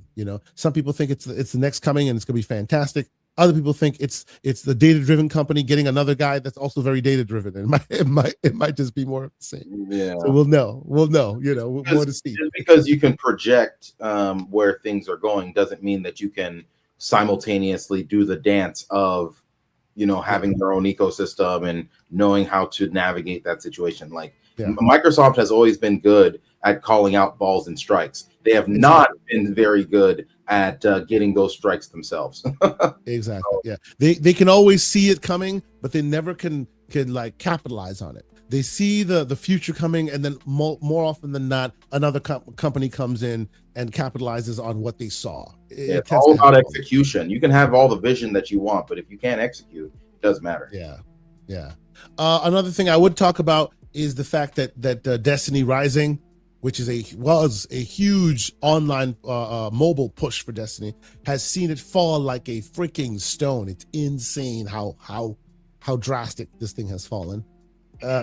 Just another casualty of this whole shakeup with Destiny and Bungie and Sony and all of this stuff.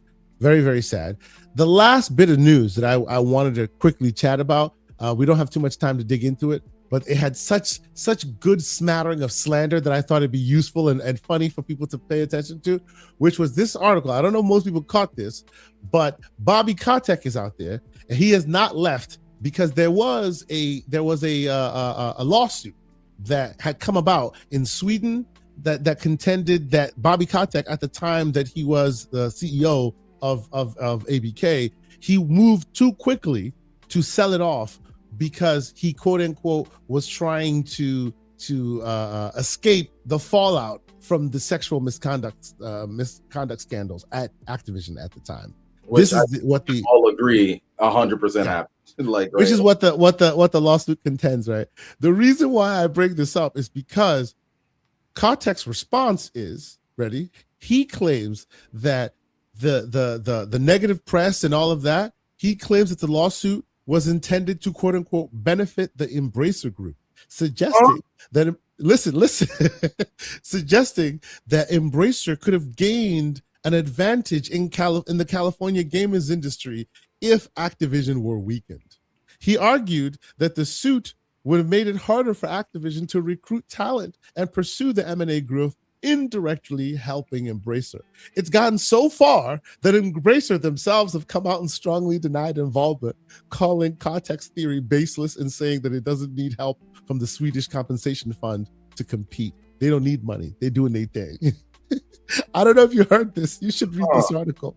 It's full of slander. Kotick won't leave it alone. He's out there going, yo, they did this just because our boot continued to be on their neck. That's why they did this.